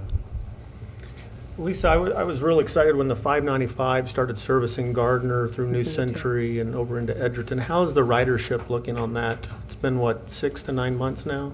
I don't have exact figures, but I don't think it's, I think it has some room to improve. I think we could probably do some, I know we'd like to look at doing some marketing events maybe. I know we've talked about them, and I'm not in marketing, so I don't know what the execution has been, but I think the ridership maybe needs some improvement. Yeah, I know I support a couple of warehouses to the east and southeast of New Century, and we've actually purchased or leased a van, a people van, and so we actually go to, and I can't remember the stop, it's in front of Unilever, I believe. We pick up our team and bring them in to work, so that was pretty neat. That's awesome. That you're able to connect where the labor is to where the jobs are, so thank you. Thank you. Yeah.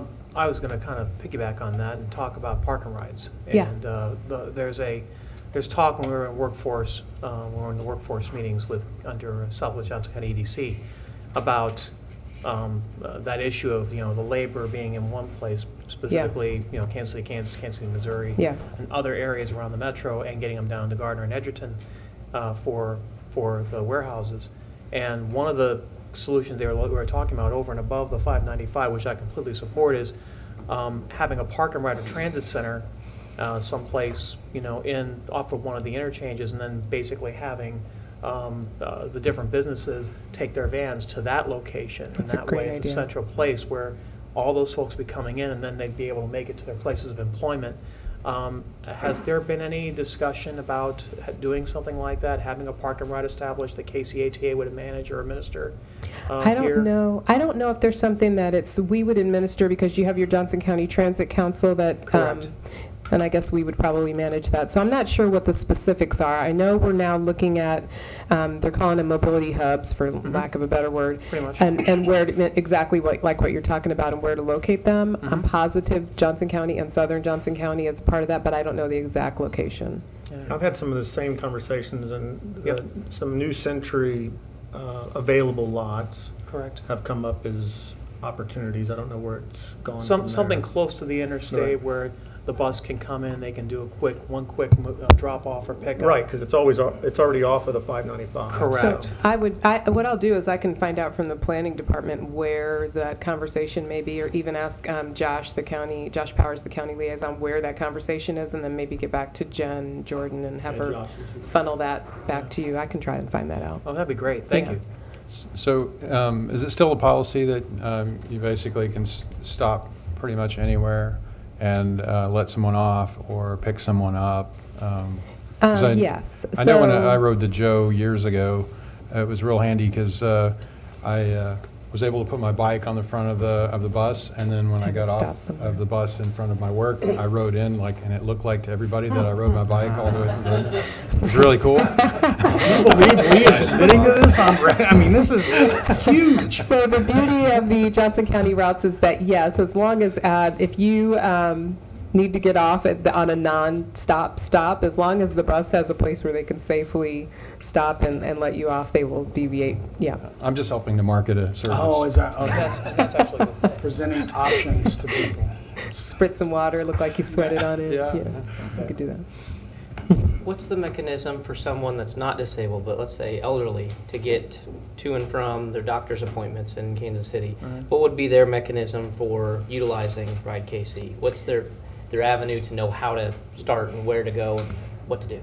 So they have two options. If they are someone who has easy mobility and wants to just use fixed route buses, they can use fixed route buses. If they want to use a service that's the door-to-door or curb-to-curb, they just would have to fill out an application. It's about for 65 and older, I think it's about a page and a half, and send in a photo ID, and they are in. Okay, great, thank you. You're welcome. Great. All right. Okay. Thank you. Well, thank you very Thank much, you. Lisa. Appreciate it. And Thank you. we'll be looking forward to hearing more updates from Right on. KCATA as time goes on. Yeah, thank Thank you. you. Yes. Well, now it's time for public comments. Members of the public are welcome to use this time to make comments about city matters or items on the agenda that are not part of a public hearing.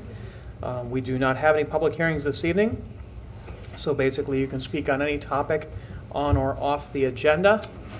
And I will just ask Not gonna complain if you about could, rates.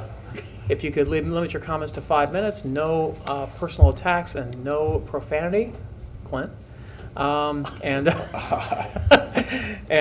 please state your name and address for the record.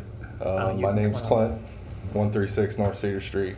Last name, sir? Barney, Thank like the dinosaur. Well, I not to bring up the past, but in the work session, we're very fortunate that 3 members of this council served on either the UAB, UAC, anything you want to call it, or what it has been called. One thing popped out that a certain city councilman said that they could use the funds from the electric fund. They are not the same. I understand that. They might come on one bill, Mayor, but they are not the same. They are used for electric. Yep. The funds are used for electric. Certainly. The water funds are used for water. Mhm. The wastewater should be used for wastewater. So combining those things scares me as a citizen and as a committee or commissioner. Time out. Am I 5 minutes up? No, I was going to say, I was going to. Can I clarify? Sure. That won't be happening. You can't combine those Yes. per statute. You can transfer them around, but you cannot combine, and we've had that discussion in the past as a council in a city, and so I don't want you to get upset. Right. So No, that was my only timeout. This isn't my upset face. You'll know that. So what I'm saying, what I hope to convey is that we have improvements for electric that we need to be using that money for. So I hope if you do have questions, the body has very talented people on it. So ask those people, Mark Baldwin, Lee Moore, Randy, and get all that consensus. And Laura's obviously wicked smart. So, yeah, that's all I have to say. Sorry about that. Thank you, Thanks, Clint. Thank you, Clint. Anyone else?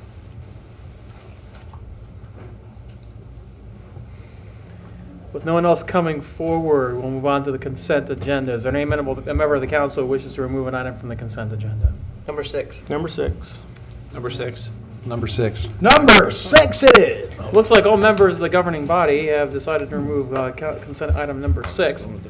I have a motion to approve consent items 1 through 5. So moved. Second.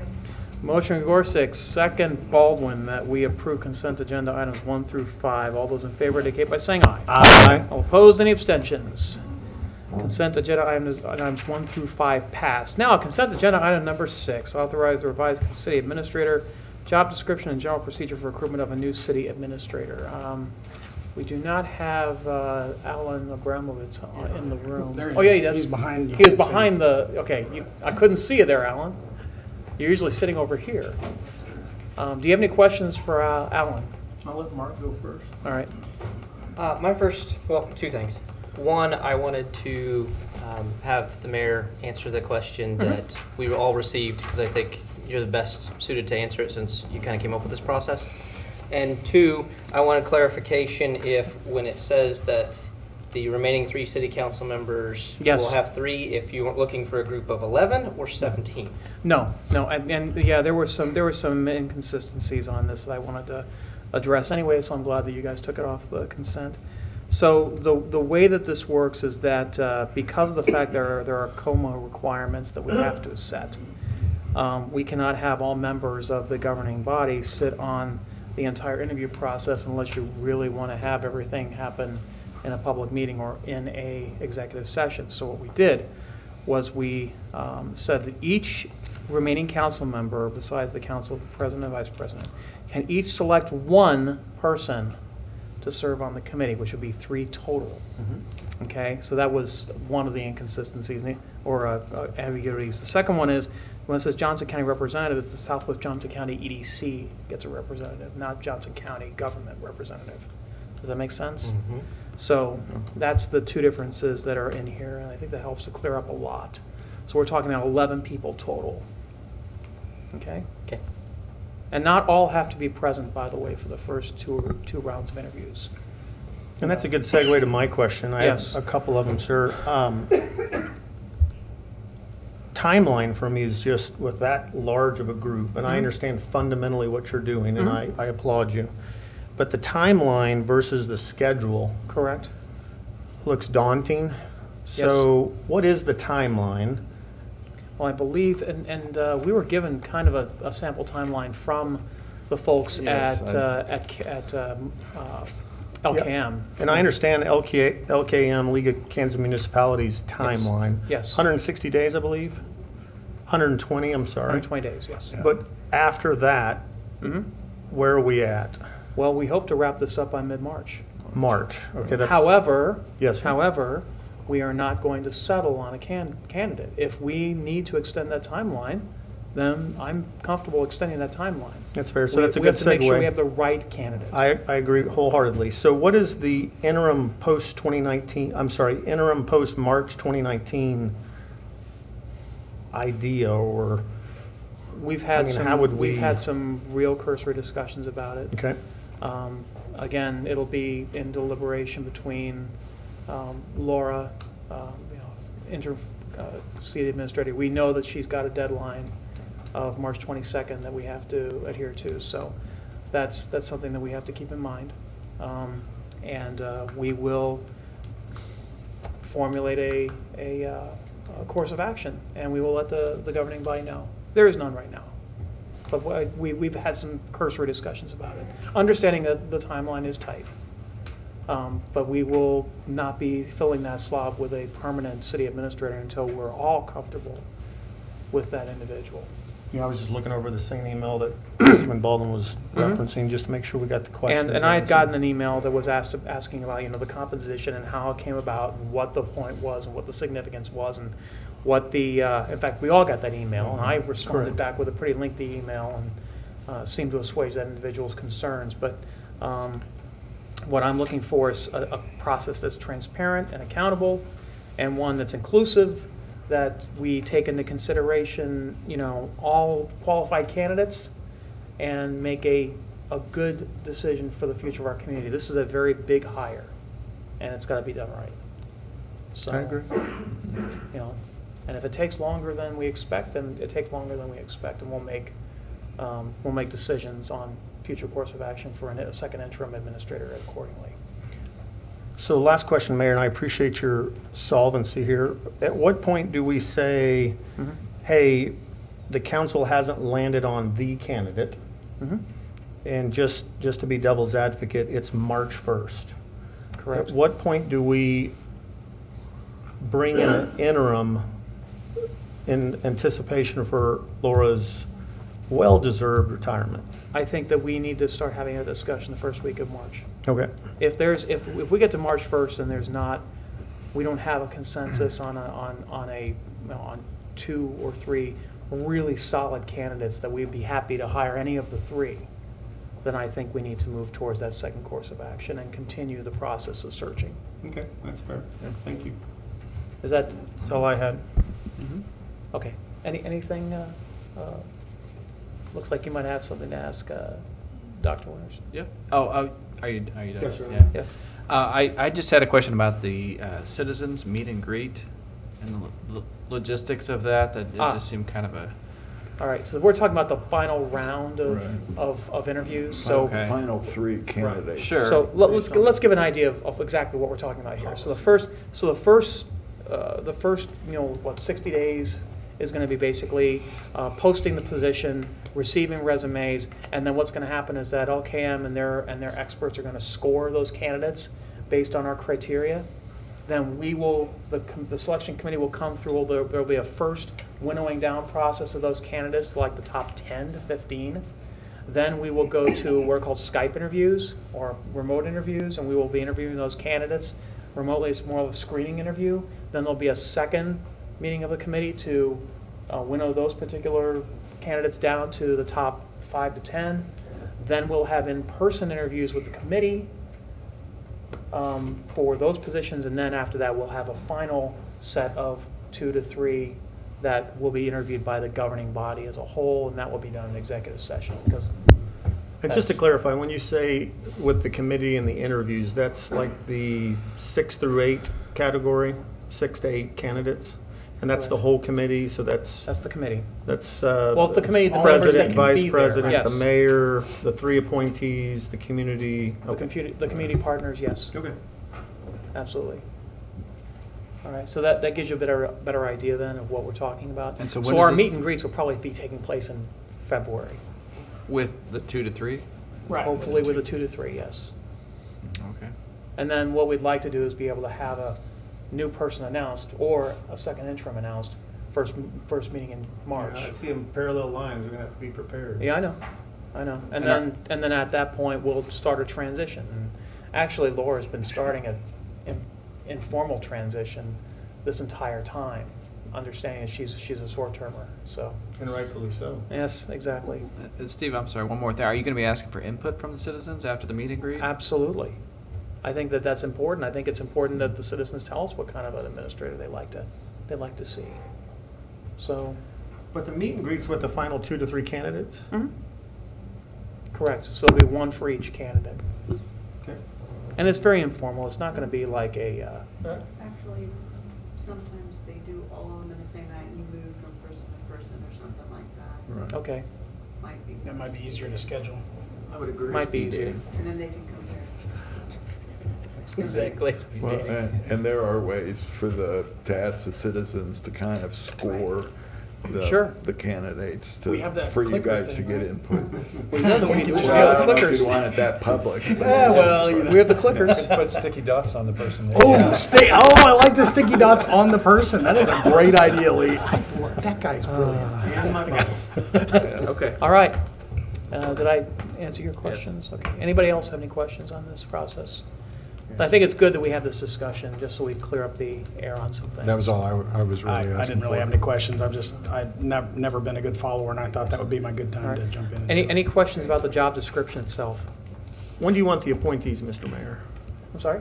The appointees from Dr. Todd? I think that it would be a Councilman- really good idea to have those appointees or those individuals submitted probably within the next 2 weeks, so that we can have those. And we can get those to Amy, I guess, and she could assemble that list, and we can get an initial email out to folks. Qualifications are city, Well, citizens of the community? Citizens of the community. Okay. I really don't know if we want to consider folks that just have a business presence here. No, you're setting the pace, sir, not me. Yeah, well, I mean, it's up to the team here. We're all in this together. I mean, if you feel like it would behoove us to be able to consider folks that that don't live in the city limits but have business interests here.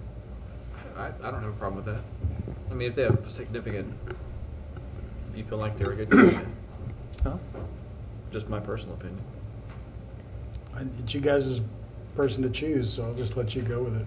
Yeah. Whatever you think's best. If you guys feel like that would be, if you wouldn't want to limit it to that, and just include people who have a significant business interest in your minds in the city, then we can go that way. I already have my person, so that's fine. I just didn't know what the parameters were. I don't know. The people I'm thinking of are all residents of Gardner, so it doesn't matter. All right. I think most are, but Again, this is a one-off, so, okay. Then we won't even consider that. We'll just go with what we got. And then the job description, we revised the job description slightly. We, did you have a chance to look through it? Did you guys have any I did. I issues? just wanted to ask you just to point out the changes versus the other 98%. Sure. And actually, since you revised it, Alan, we can go over. Well, real quick. We received, of course, input from the mayor on the type of candidate that he would like to see. So we wanted to include all of that information in the position description. So I think we were able to do that with the revision. The other revision, it was approximately 3 years old, so I think it was time to really totally revise it. And I think this is closer to being a best practice job description than what the other one was. So we actually did look at other cities that have similar Yes, form we of did look at government. other cities also. Yes, Laura? One thing that I'll point out for you, and Alan, if you remember, we broadened your pool by going to master's preferred instead of required with combination of experience and whatever, and we broadened your pool by saying not necessarily MPA, and other things. So if you wanted to take a brief below through education and requirement, that's where most of the change was. Our most significant change. Yeah. And that was the item that I keyed in on is, I mean, outside of broadening the pool, and I understand not the pool, but if I had the experience, and I'm just using myself as an example, and a master's with a little bit of experience, it means if I went through the process and won the opportunity, I could be hired. Correct. Correct. Absolutely. It's not, the other way. And I'm not interested. Or but- if you Yeah. had Not at 30 all. years of experience and you only had a bachelor's, Correct. or what, I mean, I'm just throwing that out there. Right. We Or could have something, somebody who had something in 25 between. years of progressive experience Right. within a municipal governmental organization, which would be automatically disqualified because the previous job description said if you weren't an MPA, you couldn't even be considered. Well, there's a tale of two sides. Mhm. So I just wanted to make sure that we understand the pros and cons Yep. as I see it. And I'm no professional in this world, in this part, but I just want to make sure that we're not undercutting ourselves. Correct. Because if I'm coming in with just a master's and enough to meet the requirement, I'm coming in at a lower dollar rate, this is my mind, versus if I were to have a doctorate or a MPA or the other credentials, I would have a different expectation of ROP or I agree. rate of pay. So Well, I think a lot of that's going to depend on where the person is coming from. If they're coming from a smaller city, then I don't know that they'll expect a much higher rate of pay, even if they do have a master's degree. Now, if it's an assistant coming from a large city, for instance, San or Francisco or county, something like that. it may be, their expectation may be different. I might be pointing out the obvious. I just wanted to bring that up as I read through the updated. And I don't disagree. I just was trying to look at it from both sides. Sure. Not to be a hindrance. And again, it also comes back to, okay, we are looking for a certain type of candidate. A certain type of candidate has some of the intangibles, I think, that we're looking for from the standpoint of intergovernmental relations and communications and those kind of things. And those aren't necessarily something you tie to a master's degree. It's something that, or to a certain type of training. And in my industry, for example, you can train up on the things that, on those certifications. It's not something that is if you don't have it, you'll never have it. You're going to have it. I mean, but, you don't have to have it necessarily to be effective in this position at this time. So that's why we decided to make that determination. That's fine. I just wanted to do my best to point Yep. out pros and cons. Nope, I understand that. And that doesn't mean we're going to settle either. As I said, we're not settling. We I are don't have that illusion. we are a plum position with a city on the rise. I And agree. I want to make sure that we get the kind of candidate we deserve to have. Okay? Thank you. All right. Anything else? All right, with no other comments or questions, I'd like to entertain a motion on consent. So item moved. 6. Second? Motion Moore, second Gregorczyk, that we authorize the city administrator job description, general procedure for the recruitment of a new city administrator. All those in favor indicate by saying aye. Aye. All opposed? Any abstentions? Consent agenda item 6 passes. Committee recommendations. Committee recommendation item number 1, consider adopting an ordinance approving a conditional use permit for Enterprise Leasing Company of Kansas LLC for outdoor sales heavy use. Larry Powell, good evening. Good evening, Mayor. Planning Commission, after review of the application CUP 18-01, a request for a conditional use permit solely for Enterprise Leasing Company of Kansas LLC to be located at 915 East Lincoln Lane, a staff report dated October 23rd, 2018, and a site plan dated September 27th, 2018. The Planning Commission recommends the governing body approve the conditional use permit application. Some background on the application is currently there's a shell building at this location which we've referred to in the past as First Point Urgent Care. It is a retail-style building divided into 3 sections. They would be occupying the furthest east section and using 41 of the approximately 71 or 73 parking stalls that are set up for that, which is adequate parking for that, for all of the particular property owners in use. So the application is making a request for approval of a conditional use permit for an outdoor leasing company for Enterprise Rent-A-Car, and this use is classified in our current code as an outdoor sales heavy, which is defined in the Land Development Code as a retail use where the primary business is associated with large-scale equipment and merchandise that can only be displayed permanently and year-round out of doors. And the other examples of that should be rentals, motor vehicles, large equipment, boats, or recreational vehicles, much like some others that we have in town. The occupant is planning to occupy approximately 1,500 square feet of tenant space in the 6,825 square foot building and will offer car leasing services to the community, to nearby hotels and New Century Air Center. And the applicant is not proposing any physical changes to the lot, site layout, building elevations, parking quality, or landscape design, which are all approved in the final development plan in 2017. So that basically is the request. I would give you some additional information in the fact that because there are no site alterations to what has already been approved both by the city and by New Century, there is no requirement for this use, this conditional use, to go beyond use. So once you approve it or disapprove it, whichever, does not need to go, for example, to New Century Airport for any further approvals at this point in time. They would then be ready to take out a building permit for a tenant finish. They'd need to finish the inside of the building, and then they would be available for occupancy. So I believe the applicant's here if you have any questions. Great. Thank you, Larry. Any public comments on committee recommendation item number 1?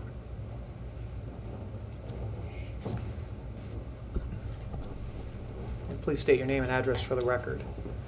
My name is Todd Parker. I'm with Enterprise Rent-A-Car, 21712 West 49th Street in Shawnee, Kansas.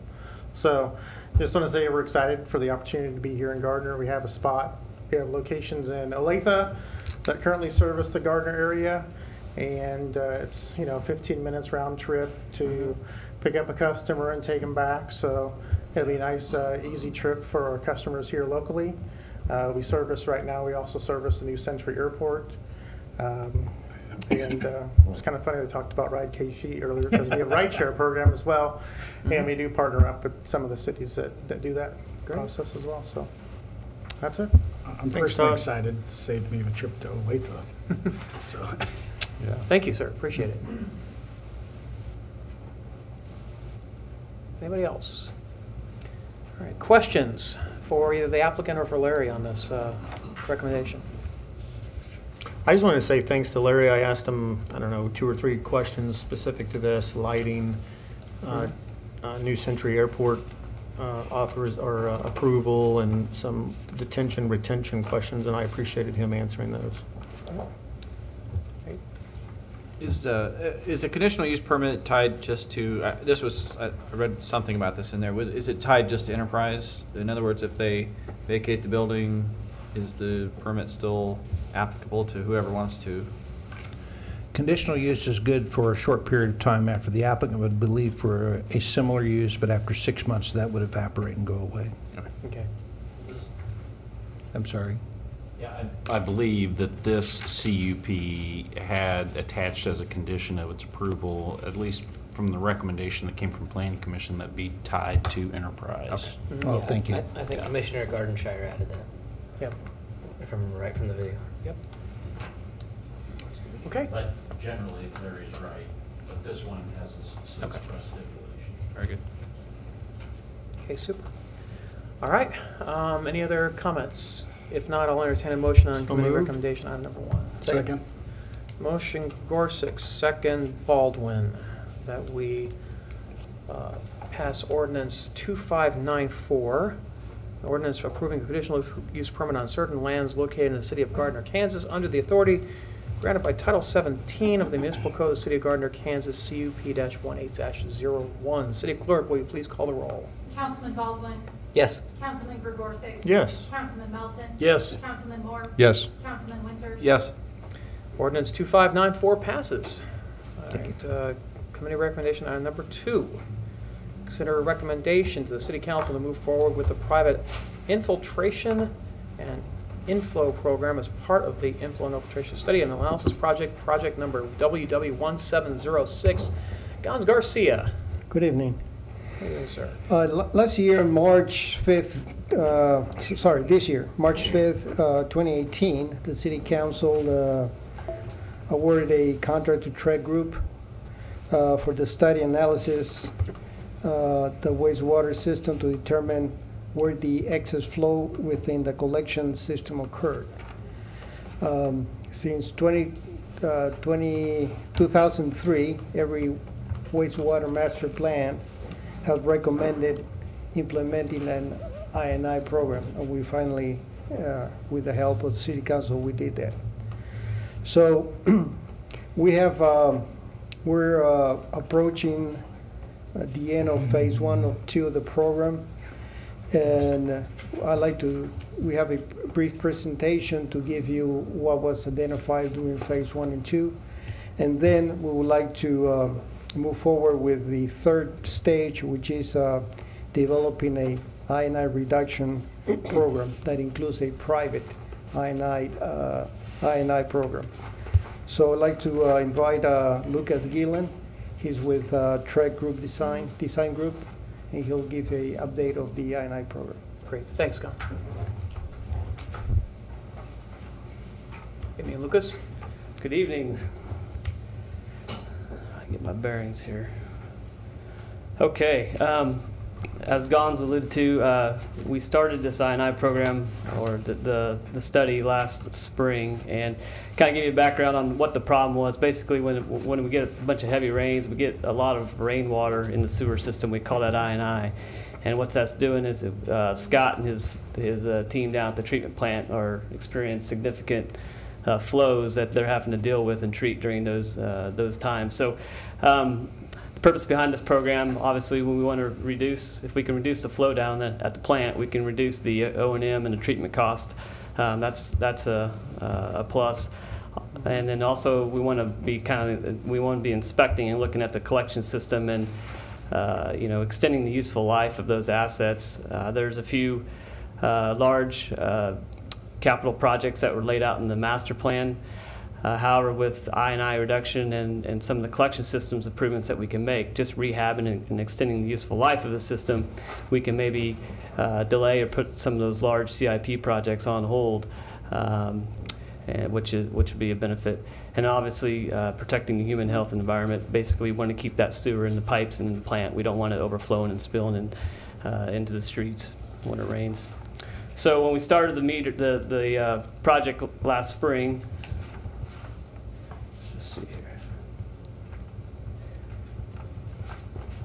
Our first step, or the first phase, was flow monitoring, and we had an idea. We knew exactly what the flows were at the plant during wet weather, but we really need to get further up into the city, isolate specific areas, and really prioritize those areas on what areas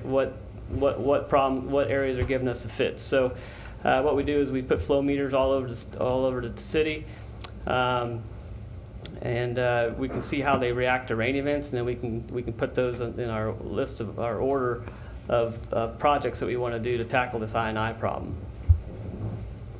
So when we do this, we want it to rain. So we always start in the spring.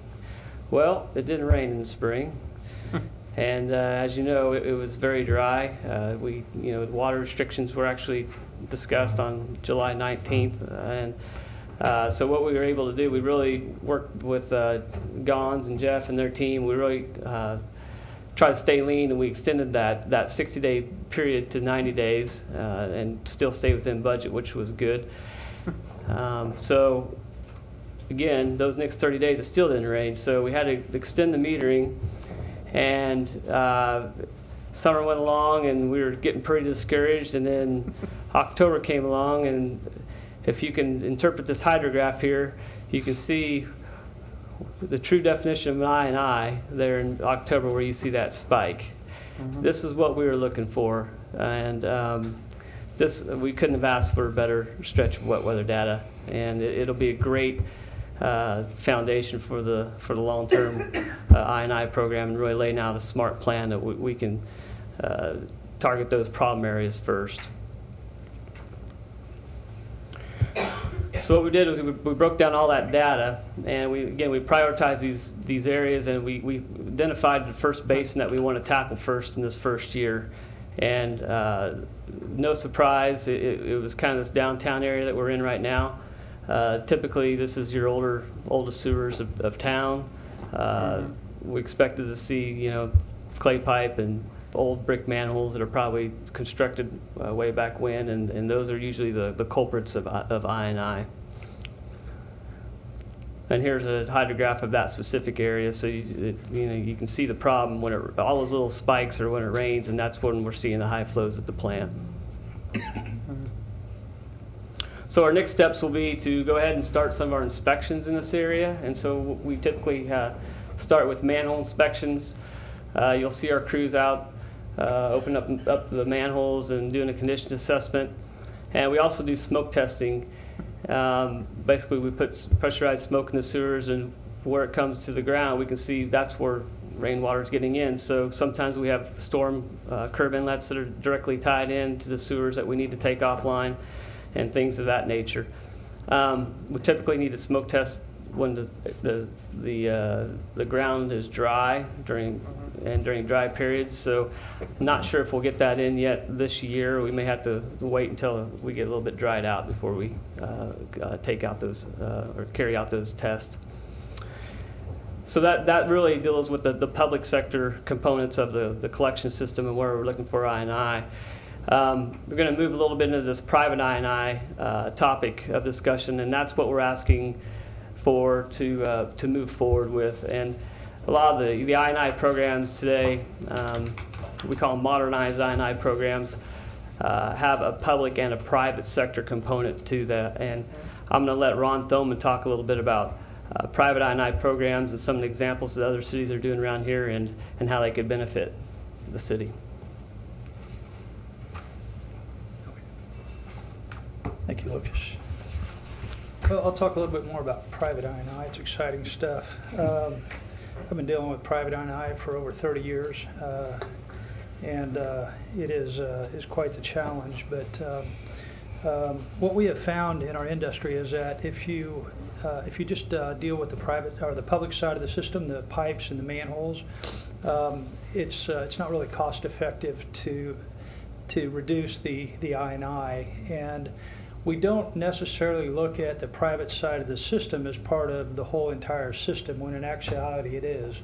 If you have 100 miles of sewer pipe out there that a city owns and maintains, double that. You have twice as much in your system because you have an equal amount of pipe on the private side. The service lateral that goes back to the house and all the plumbing within that property. And there have been studies conducted that show that it's very, very cost effective to address and deal with the private side I&I. The diagram you see there, it kind of shows the private side and some of the issues that we're talking about dealing with through a private I&I program. And it could be things like downspouts coming off of a roof, an exterior drain in a stairwell, driveway, patio, clean out that's on a sewer line out in a yard that might be uncapped or broken, allowing rainwater, groundwater into the system. The benefits of the private I&I side, what we have found is that about for every $10 you spend on the public side, you can spend about $1 on the private side and remove the same amount of I&I. So you get a much, much bigger bang for your buck in dealing with the private side of the system. The graph there that shows the private side I&I, that was a study that was conducted by the Water Environment Research Foundation, and what they found was up to 75% of I&I getting into the system can be coming from private property. With the hundreds of studies that we've conducted at Trek Design Group throughout the Midwest, we find that it's anywhere from 50% to 75% of the I&I is contributed from the private side. And there's a lot of programs that are either in place or have been conducted or just getting ready to start. But the programs that have been conducted, Johnson County Wastewater is a great program to look at. That program was started back in the 1980s. It's probably one of the most well-documented programs ever, probably the largest ever conducted in the country. They got about 40% I&I removal, and it was a combination of both public side and private side I&I. And that's what we're really promoting here, is to do both public side I&I and private side I&I.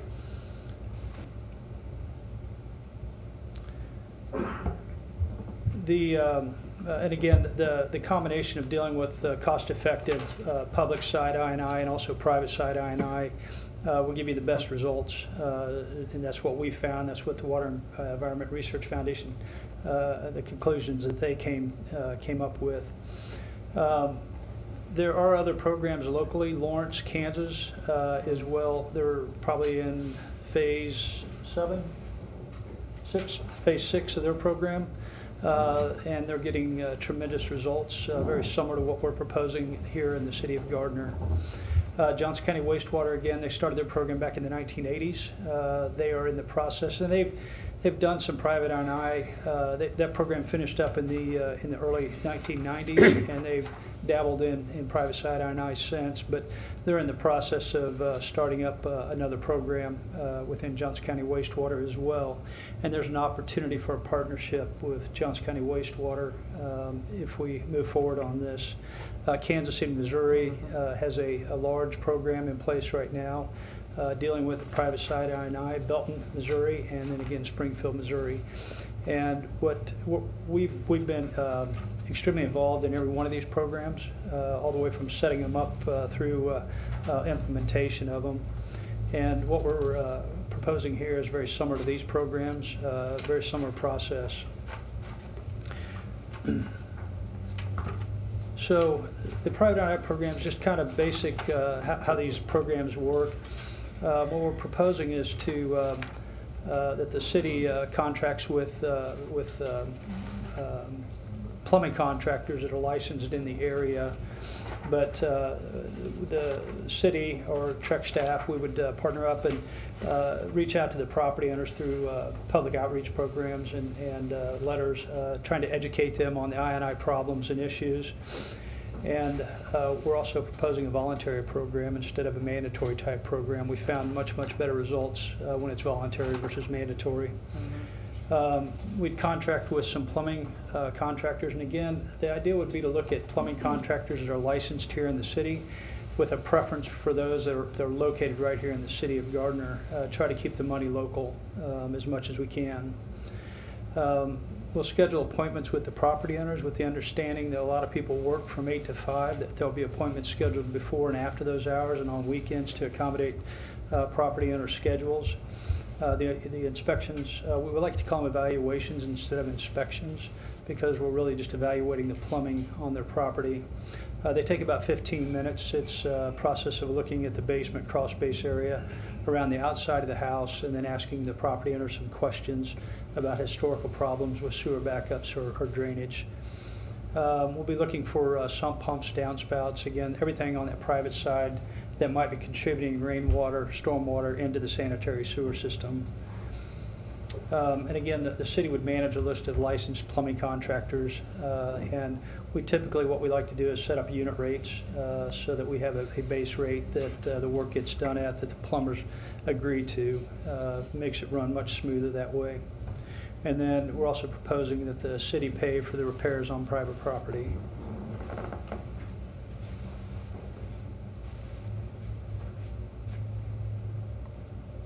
With that, I'll turn it over to Jeff.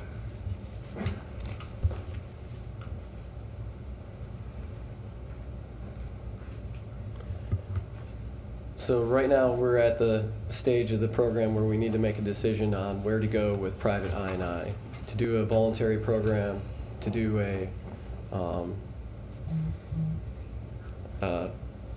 required program, require the citizens to participate in this, set up repair schedules with plumbing contractors in the area.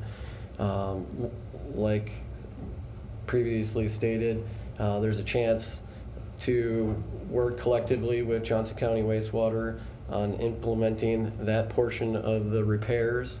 What we could do is work with them, since they're starting up a private I&I program as well, is that we can set up contracts with the plumbers together so that they have an idea that their workload is going to be larger. So hopefully that will reduce the cost of each repair needed on a private property, which then in return saves the citizens of Gardner more money. So if we decide to go with a voluntary program, which we are proposing, staff is proposing to move forward with, we would need to go forward with the legal department in making some modifications to our ordinances to allow private I&I program and purchasing to be set up. These are minor changes to our ordinances that are already in place. Trek has reviewed those, and we have some proposals for modifications to those ordinances at this time. And then in the near future, we would need to be allocating budgets, dollars for these different repairs. And then moving forward, here I've just kind of broke down where we are in the project. Task 1 is the project management and administration. We're about 42% complete. Collection and analyzing the flow data that we've received, we're 85% through all of that data collection. So now it's time to develop the I&I reduction program. As you can see, task 3, we're ready to start that. And then task 4 is the implementation of an I&I reduction program. So as of now, based on Trek's knowledge in past programs, the construction area that was detailed in the earlier in the presentation, we put together some construction estimates detailing out what we would expect for an area of that size. 13,000 linear feet of pipe, 50 manholes, and 250 properties within that area. Manhole rehabs, sewer main rehabs, and then the private sector rehabs, private I&I plumbing repairs. We would expect about 20% of the properties needing repairs. And the $2,500 per repair is a placeholder for what Trek has seen in other areas on what the high end of those repair costs have been. So that number could always be reduced depending on what kind of illicit connections we find in the system.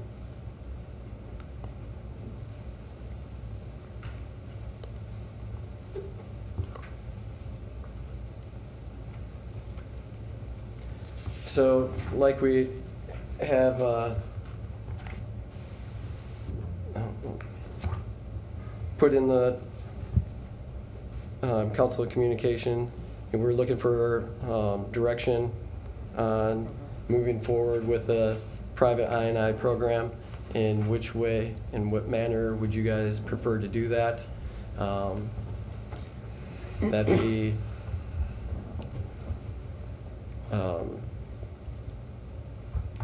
either city-based funds helping pay for those repairs. There's multiple ways that have been done in the past, either a split cost, city pays all of it, resident is forced to pay all of it, depending on what it is. So those are kind of the recommendations that we need from you guys to move forward with creating these documents and moving forward to eliminate I&I from our system so that we can save money treating at the back end at the wastewater treatment plant. One example of that is we calculated out for one of the weekends in October that it rained a lot. Scott's flow numbers at the wastewater treatment plant, calculating that out, we spent about $76,000 in additional treatment that we would not have been treating if it would have been normal flows through the plant. Okay. Any questions? Thank you. Actually, I'm going to open it up for public comment. Sorry. Any public comment, please stay there if you don't mind. I think we got questions for you right away. On committee recommendation, item number 2. Any public comment? All right, seeing none, we'll go ahead and open up the floor for discussion. We'll start with you, Mr. Baldwin. Jeff, I saw the lengthy discussion that the UAC had on this. Would you mind giving a real quick synopsis of that? Because I'm guessing everybody's up here is going to have some of the same questions as to why they recommend the voluntary, why you are recommending the voluntary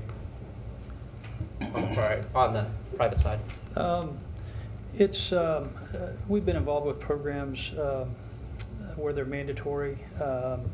The Johnson County wastewater program that was conducted back in the 1980s and early 90s was a mandatory program based on some grant monies that they received, and it required it that they do a mandatory program. They also funded 100% of it. So it was a very successful program, but it was a lengthy process to get people to comply. There were a group of property owners that went all the way to the Kansas Supreme Court. So there's some case law that supports doing a private side program. We've also been involved with programs. Lake Lotawana, for example, had a program where it was mandatory and it was 100% funded by the property owners. It was not very successful. Latha had a program where it was a 50-50 cost share. Again, not a very successful program. What we found there was that property owners were reluctant to spend money on something that they weren't personally having a problem with. When you do a voluntary program, it's building a relationship with those property owners and trying to help and assist them through the process. It's a much softer approach, and we found much greater success with it. For what it's worth, I wouldn't be in favor of a mandatory program. No. So just leave that off the table. Question I've got really quickly is from the standpoint of cost benefit. I know you mentioned, you kind of touched on in one weekend of high flow, we ended up spending $79,000 more than we would have if we had an I&I program in place.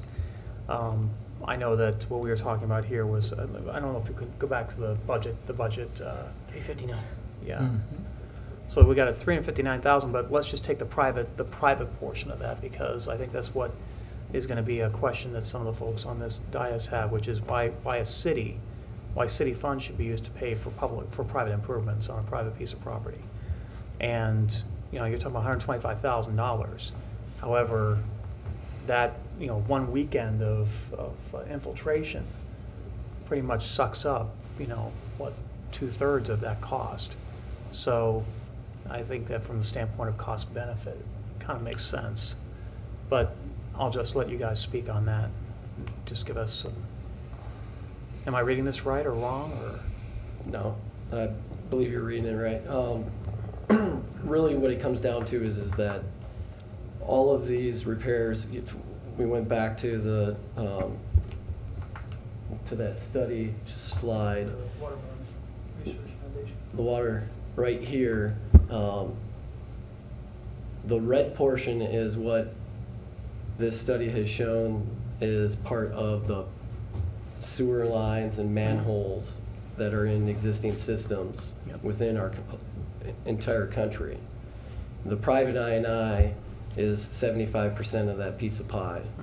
So as Trek stated previously when we were on this slide, that for every $1 that we spend on private I&I in our community, we would need to spend at least $10 to fix the public side.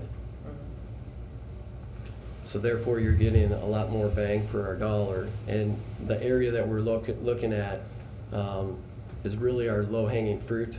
So we want to focus on that first, because even during our dry summer, if we go back to this slide here, you see the top hydrograph is the basin that we want to focus on first. The second one is just a random basin that we chose to put on here, which reflects majority of the basins that we looked at throughout the community. But as you see at the top one, there's still all these spikes in May through October. So all of that is inflow that is occurring in our system, even when there hasn't been rain for multiple months at a time. Just because of our high water table. So was this, this is probably for Amy, was this calculated, this amount that we would propose to spend on this, was this calculated as part of the rate increase? I might be able to answer this. It was actually already in our budget. In 2019, we have $300,000. In 2020, another $300,000. But that's just for I&I overall. It doesn't specify private or public. So we've already got it covered under the budget. So we already have basically agreed to spend this money on this particular project. It's just a matter of how we're going to allocate. On the overall I&I program. So now we need to kind of start picking at it and deciding what funds we want to set aside and how we want to do that. Right, we had the overall contract with Trek, and then now this is actually doing something with that information. Right. But we could say we're going to spend those dollars on only the public sector. Yeah. Or only the private sector, or whatever we want to do Well, there. I think they make a very good point regarding the effectiveness of the dollars spent on the private side versus the public side, because in the private side, you're talking about preventative, keeping that water from even entering the system in the first place. Once it's in the system, then it becomes much more expensive to try to keep that from hitting our treatment plant. It's just like big cans of spray foam and just. I assume we'll have to have a public information campaign along with this. too. Yes. So that's probably a couple $1,000s in that too, right? Would that be like putting in the utility bills and stuff like that, this program exists and is willing to, is being? Sure, it can be whatever you want it to be, how involved you want it to be. What we've found to be successful is getting out there and meeting with the property owners in the areas, schedule an open house and invite people in and educate them on what the problems are and what the solutions are to fix those problems. So, and this whole process is an education opportunity of your ratepayers, really informing them of the issues that you're dealing with here in the city. It's not really something that most people think about, but it's a very costly thing. And it's not just the city of Gardner, it's every city across the country that has a sewer system to maintain. Yep. They're all dealing with I&I. Yeah, I'm gonna go ahead, Todd. Well, if you could go back to the house picture really quick, I'm just curious, logistically, where when you mitigate those issues there, then where does the water go to, or where is it routed to, or how is it routed? Storm drain. In the storm drain? Yeah, because storm drain is handled different from sanitary sewer. And so we as a city would route that correctly into the storm drain. Well, I think you have to look at each property individually, right. and yeah, it depends on what you're dealing with. If it's a downspout that can be redirected out onto the surface and get that water out of the sewer system, that's a simple fix. An uncapped cleanout's just a matter of doing a repair on that cleanout riser out in the yard and capping that off properly. Where you get into issues are when you start putting in sump pump systems and where to direct that water outside onto the surface. So it's something that you have to look at on each individual property to determine where the best place is to take that water. And it's truly a case-by-case basis. Yeah. You want that water coming off your downspouts or out of your gutters to go into the storm system whenever possible, and not be leached into the sewer system. You don't want to solve one problem and create another. Correct. One. So you really have to look at those issues. Matt, excuse me, Matt. Financially, how far out do we have I&I as a budgeted line item? Well, we had a 2-year budget, so 2019, 2020, but in our forecast, we also show it out. We do. Yeah. How far out does the forecast go?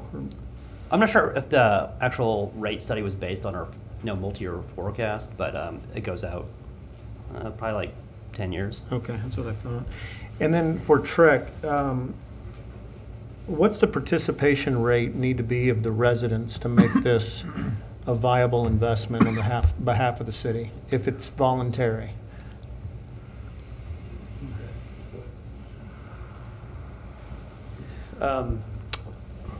In Springfield, our Springfield program, we were getting about 90% participation rate. Out of how many?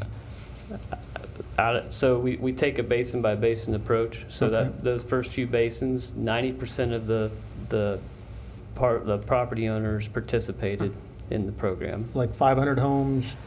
I believe there was. Do you remember how many on those? I think they're up to around 6,000 or 7,000 right now. So total all the basins combined today. In Lawrence, we're in phase 6. Each one of those basins is about 1,200 properties. Basin 1, we got a 90% participation rate. Basin 2, we're at 80%. Basin 3 and 4, we're at 60%. So pretty high numbers. Yeah, that's pretty promising. high. Basin 3 and 4 were pretty low because we were kind of by the university there, and there's a lot of rental properties. Rental properties can be a little bit trickier to get into, but a lot of these programs we're getting at least 60% plus participation. Obviously, the higher the participation rate, the lower the cost per. That's a good per- segue. So what's your average Yeah. cost with that 75-80% participation rate? Average total cost for the entire program, inspection. Per and house. Construction. We budget about $1,000 to $1,100 per parcel for every area. Okay. Is how we typically budget. That includes all the engineering, inspection, and the repairs that are So made. if you were to come to my house voluntarily and do the smoke test and tell me to change my gutters and eliminate the French drain or whatever, and I say, yeah, I want to do that, what's that going to cost me as a homeowner? Nothing. What's that going to cost the city? On the city side of things, so we have a standard list of repairs. On average, each one of those basically a downspout, cutting that off, redirecting it, or a clean out. That's going to be a cheaper repair. That may be like a $500 repair. You had in your sheet, it was like $1,200. Yeah, It's like $1,250 or something. on average, if you can all the different type of repairs. So, yeah. Thank you. Does that make sense? Yep. Okay. Any other questions? Hearing none, I'm assuming that we're going to need to pass a measure to give direction. Am I correct in that, Gons? Yes, sir. Okay, so we would be entertaining a motion to authorize the city administrator to move forward with the private program. Yes. So, may I have a motion? So moved. Second. Motion Moore, second Melton, that we authorize the city administrator to move forward with the private I&I program as part of the inflow and infiltration study and analysis project number WW1706, and that is per the terms that are in the recommendation, no alterations, to be city paid for program. Okay.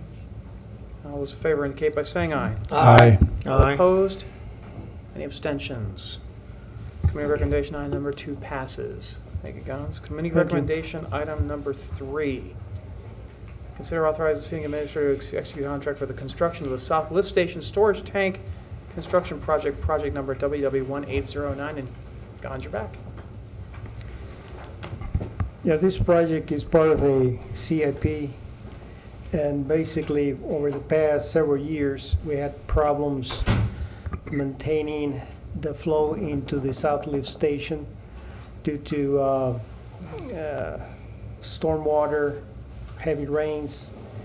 We were not able to keep up with the flow. So one recommendation from the master plan was to put a storage tank for the purpose of managing the flow that goes into the wells and also how much flow goes to Kill Creek. The other reason for the storage tank is that we're anticipating growth around the Nike school, like the Tuscan Farms. So they will give us a buffer for additional growth. So we received bids for the South Lift Station storage tank construction on October 5th. The bids were reviewed by utility staff and design engineer from Larkin, Lamp, and Reinerson. They were actually the designers of the construction of the tank. So we evaluated their proposal, their bids, and we're recommending Crossland heavy contractors to the purchasing and construction of the storage tank. The cost is $1,931,497. The original budget was $2.3 million. Okay, thanks, Gons. Any public comment on committee recommendation item number 3? Seeing none, any questions from the body for Gons? I have one question that's indirectly related to this. How is Tuscan Farms coming along? Excuse me? The indications we've had from the owner of the property last week was that he was waiting for his engineer to finish up his estimate for the reduced area and the new legal, and the city is basically ready to move forward as soon as we have that data. Thank you, Larry. And so, Gons, this would support that growth out there? not only the tax conform, and also any development from the south of I-35, we can temporarily send the waste to the storage tank. That downhill or uphill? That will be, That's uphill. it'll be downhill the way to 191st, and we have to pump it west. Okay, thank you. Yeah. So yeah, this would be the tie-in location if we put in that trunk line on the east side of I-35. So, okay. Anybody else? All right, seeing none, I'll entertain a motion on committee recommendation item number 3. So moved. Second? Motion Melton, second Gregorczyk, that we authorize the city administrator to execute a construction contract with Crossline Heavy Contractors Incorporated in an amount not to exceed $1,931,497.10 for the Southwest Station Storage Tank Construction CIP project number WW1809. I believe this is already covered under the 2018 budget. Am I correct? Actually, it's on October 1st, I had you do debt service authorization for, remember the bridge crane? And we said, and future improvements on November 19th. This is them. You're This good is to it? go. Excellent. Thank you, Laura. I love the preemptive move there. Appreciate that. Any other discussion? All those in favor indicate by saying aye. Aye. Aye. All opposed? Any abstentions? Committee recommendation item number 3 passes. Thank you, Gons, again. Oh, we got one more for you. Committee recommendation item number 4, consider authorizing city administrator to execute an amendment to the agreement for professional services with Larkin Lank Ryerson for additional professional services. Yes, Gons. Yeah, this item is related to the previous one. As I mentioned earlier, Larkin, Lamp, and Reinerson were hired to do the design of the storage tank. Due to the complexity and magnitude of the project, engineering assistance is required during the key construction phases of the construction of the tank. So we're recommending to retain Larkin, Lamb, and Ryerson as owners engineers during critical phases of the construction, including tank installation, rebar installation, forms, electrical and water line inspections, compaction and concrete, site startup testing, grading, and submittal reviews. So we're requesting to amend their current contract for an additional $20,000 to provide assistance during the construction. Okay, thanks, Gons. Any public comment on committee recommendation item number 4? I'm sure people are just leaping out of their seats. Are there people over there? I don't think so. All right, seeing none, questions on this committee recommendation item? I did have one question. It had to do with the relationship between Larkin, Lamp, Ryerson, and Crossland Heavy Contractors. All this is happening under that umbrella of the lift station project, correct? I don't quite. For the South Lift Station storage tank construction project. That's sort of the South Lift So Station. Larkin, Lamp, Ryerson is going to be doing the consulting services on that, and Crossland is the constructor. He's the constructor. Okay. Just wanted to clarify that relationship in case people were wondering. Okay. Any other questions? All right. I'll entertain a motion on committee recommendation item number 4. So moved. Second. Motion Baldwin, second. Nope, that was Todd. Oh, Todd? No. Yeah, Motion that's stuck in Winters. there. Man, it's this right here. Mark. Motion When I do Winters. say something, I don't get in, and when I don't say something, Motion Winter, second Melton, that we authorize the city administrator to approve amendment number 1 of the agreement for professional services with Larkin Lamp Reinerson to provide construction phase services and not to exceed $20,000 related to the Southwest Station Storage Tank Project, CIP project number WW1809. All those in favor indicate by saying aye. Aye. All opposed? Any abstentions? Committee recommendation item number 4 passes. Thank you. Thanks, Gons. All right, there is no old business on the agenda. New business item number 1, consider accepting utility easement dedication by separate instrument for the cottages at University Park. Larry Powell, you can talk to us about some new housing. Thank you, Mayor. This is a housekeeping detail. You've already accepted the original final plat for the first phase of the University's at Cottage Park. During the development of the public infrastructure improvement plans themselves, we found out that the part of the utility easement for electric that needs to be in place was not included in that final plat, and it needs to be included so that that, of course, can be put into place. So this is an extra dedication, basically, that'll be appended by separate document to the original final plat so that we can make that improvement, and that's the sole purpose of this. Property is currently owned all by the developer, and there's no condemnation or any action needed other than the acceptance of the easement and then the posting of that easement with the deeds and records. Okay. Any additional cost associated with this at all? No, sir. Okay. Any public comment on new business item number 1? Hearing none. Anybody else on this? Questions on this housekeeping item? None? Okay. I entertain a motion on new business item number 1. So moved. Second. Motion Baldwin. Way to go, Second, Mark. Melton. We accept the dedication of utility easement by separate instrument for the cottages at University Park. All those in favor indicate by saying aye. Aye. All opposed? Any abstentions? New business item number 1 passes. New business item number 2. Consider a resolution declaring it necessary to acquire by condemnation real property interest in fee simple for the use of the city of Gardner, Kansas. And this is pertaining to the Gardner Municipal Airport. Michael Kramer, good evening.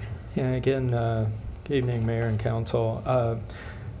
Earlier this year, the council authorized the services to procure the land of the Gardner Municipal Airport. And again, that is the track day, the Baker track that's included in the airport CIP. It's required for protecting the runway and for future improvement to the airport. And to date, we've been unable to reach an agreement with the property owners. We're continuing to negotiate and hope to come to an agreement, but due to the FAA timelines and such, we recommend moving forward with a concurrent eminent domain action. And Ryan may have something to add to my explanation. So. I'd be happy to supplement that, but I think that's Okay. Thank you. Any public comment on new business item number 2? Hearing none, any questions for Michael or for legal counsel? All right. Hearing none, and understand we are going to be continuing on our parallel track here. We're going to continue to work with the Bakers and with their legal counsel, their representatives, to try to get this hammered out so we don't have to be forced into this action. But in the meantime, we do need to take care of this. So with that being said, I will entertain a motion on new business item number 2. So moved. Second.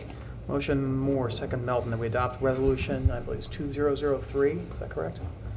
Resolution declaring it necessary to acquire by condemnation real property interest in a fee simple for the use of the city of Gardner, Kansas, for public use associated with the city's use and operation of the Gardner Municipal Airport. City Clerk, will you please call the roll? Councilman Gorsick. Yes. Councilman Melton. Yes. Councilman Moore. Yes. Councilman Winters. Yes. Councilman Baldwin. Yes. For resolution number 2003 passes. Moving on to council updates. Does staff have anything for council's information? I'll start with Gons Garcia. Want to clarify a question you asked during the work session. The projects identified in the wastewater CIE are mainly related to upgrading the existing infrastructure to send most of the flows, all the flows from the south to the north. Yes. Where we have the Kill Creek wastewater treatment facility. There was an option, I don't know if you remember, was presented during the master plan. And it was to use that money to develop the south side of I-35 and put a small wastewater treatment facility on 191st to 199th Street. So if we go that route, we can use that money to accomplish both. Get the development and also treat that waste that will be coming from that new development. So there's an option to do something else with that, those funds. There's a couple of options on the south side of town. One is the small plant. The second one would be to maybe start utilizing our stake in Big Bull Creek, but that's another discussion for another day. But it makes, it doesn't make a lot of sense to ultimately, for the long term, to transport it all the way from the south all the way over to Kill Creek for treatment. But And that's the reason why I requested an option to the master plan, because originally they were saying, let's send everything north. Yeah. Doesn't make sense. It doesn't make a lot of sense. So, thank you. Jason Bruce. Just wanted to remind everybody this coming Monday, November 26th, will be our Christmas in the Park tree lighting ceremony, Cornerstone Park at 7 o'clock. Immediately following that, we will have Santa's Workshop open as well. So, got something new in store this year for residents, and so far, knock on wood, the forecast looks good. So we invite everybody to come out and enjoy it. Will you be there? Yes, I will be there. Santa will be there. And I was think looking forward to that him. most of the members of the council should be there. And, hopefully you all will make Do we have it. to dress up as an elf? If you want. You you were can tall dress enough. up however you want, Mark. I'm sure you It'd be could. real interesting. Oh, look at that. Legal's chimed in. You're done, Mark. Get him an outfit. Get him an Well, I will say that the imaginative show that's going to take place on Monday is going to be something you don't want to miss. And it's top secret. We're that's keeping a it nice under wraps. teaser. So yes, yes, I think the folks, especially those watching online, will want to mark their calendars. Are we live streaming that? We are live. Well, I don't know. Should we? No, we're not going to live stream it. We can't get the equipment out there, I don't think. Danika's got a phone. Oh, you mean Facebook Live? Oh, okay. Oh, you could bring your Facebook Live. You could live stream that, right? Yeah, I'm trying to cut back. Usually I save that for like really. New Year's resolution? Well, no, just early. Get there early, get a good seat. It'll definitely be worth it. Thank you, Jason. One more thing. I also wanted to just quickly thank all the city staff for participating and helping out with our United Way event. Last week it was a real fun time. I think everybody enjoyed it, and we raised some funds. So Raised quite a appreciate few, everybody's and we got a lot of laughs out of me trying to play dodgeball. It was a lot of fun. What? So- I missed that. Huh? Yeah. Where's the live stream on that? We got recording. pictures. We got pictures. Oh, pictures won't do that justice. Probably not. Well, thank you for your team's effort on that. It was a big undertaking, and I know that it happened in somewhat short notice this year. So you guys stepped up to the plate and delivered big time. So I want to give you guys kudos too. Larry Powell, Business Economic Development. Two items, Mayor. First of all, I'd like to draw your attention to the parking lot behind the City Hall. We have the parklet installed.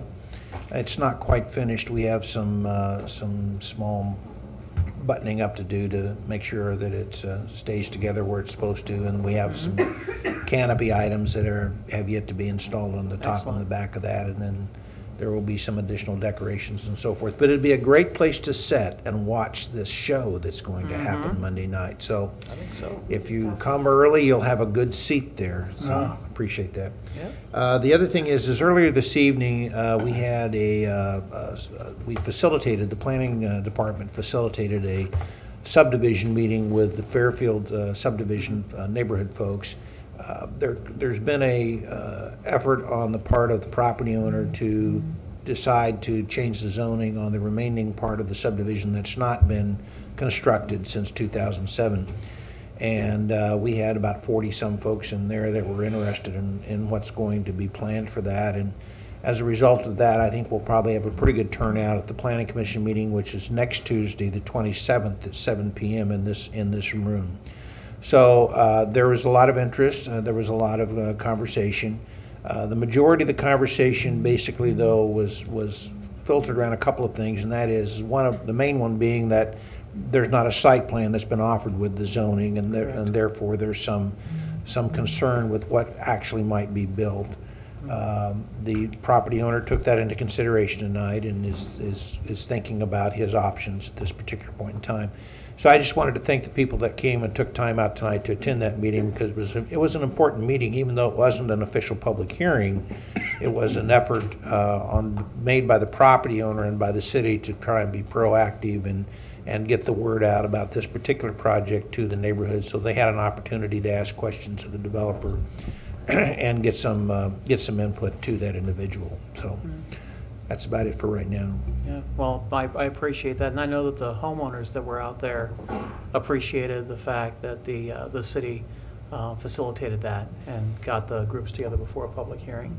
Usually the landowners are kind of the last ones to know, and so this is good to get them up front in the process. Councilmember Gregorczyk and I both attended. We just kind of listened. Yeah, all I did was listen, but I did want to commend city staff for getting ahead of this by, I think it was a week and a couple of days. I know over the weekend I had, I don't know, 4 or 5, maybe 6. I think it was 4 or 5 folks reach out to me, and I reached out to Larry and learned about it. That's why I attended, just from an informational gathering.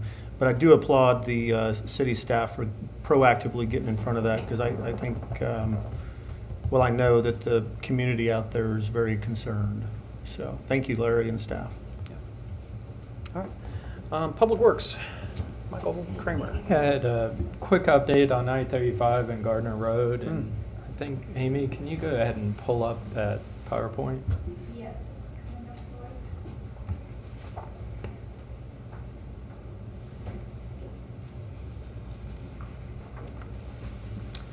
right. I will try and be respectful of your time and be quick here. So back in May, we met with KDOT staff and seeking additional interim financing for our I-35 and Gardner Road project, and also discussing with them the future DDI. And at that time, you know, they indicated that additional funding may be available for our interim project. Again, the interim project is relocating 191st Street, and we were looking at a 3-lane roadway with additional northbound left turns at 188th, signaling 188th and Gardner Road, and temporary signals at the ramp terminals off of I-35, as well as lighting improvements. All total, so right now the top of this, and for those of you on the subcommittee on I-35, you've seen this before. For the others, it might be a bit of an update, but currently the top box there, we've got just over $4 million in funds committed, 1.4 from federal funding through MARC and STP. Local funding from City of Gardner of 2.6, and then our total, and we're now calling this phase 1. So again, this is phase 1. So our total cost on that is $6.5 million estimated, and that left we needed about 2.5. And that's to build this to a standard that, you know, the city of Gardner would want to build that road to last and service the needs.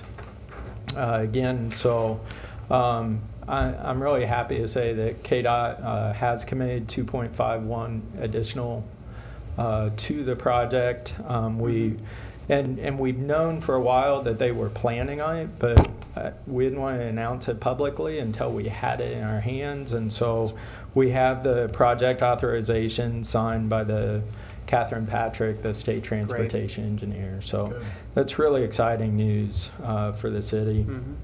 The MARC application, again, we have funding application in with them.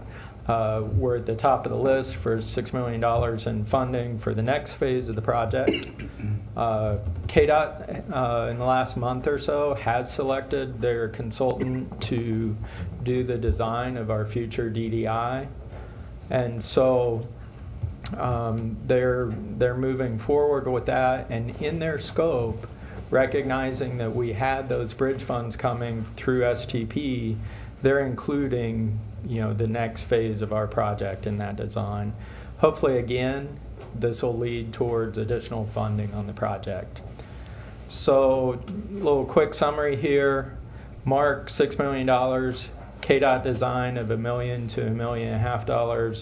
KDOT additional phase 1 funding of 2.5, close to $10 million in new funding that we've received on this project this year. And what does that mean schedule-wise? So the bar at the top here is our current phase 1 interim project. Right now they're finishing up their preliminary designs, and they'll be moving into final design and looking at construction sometime beginning in late to fall of 2019. The green is the design of the bridge over I-35, and the orange is the design of the entire interchange. And so those fall in line with, you know, being ready in 2021 or so. So. Again, in summary, I think this is just great news for the city of Gardner. That's tremendous. So, that's great. And that's all I have to Anytime say. you can bring us more money, Michael, I'm just I mean, you know, Ted, I feel pretty good. So. Right. So getting back to the Mark application Yes. for the $6 million, we will know definitively on the status of that. You know, I know we're at the top of the list. We do but- not expect any changes to those funding applications. Okay. And as far as getting the written commitment from them, it'll probably lag a while. Sure. But the public comment period, I believe, is all over, and I think that we'd have a better commitment today, other than the SGP committee was unable to meet. So. Okay. Yeah, that's great news. I'm glad that we're going to be able to move forward. So. I don't know about you all, but I've been hoping for that for a long, long time. All right.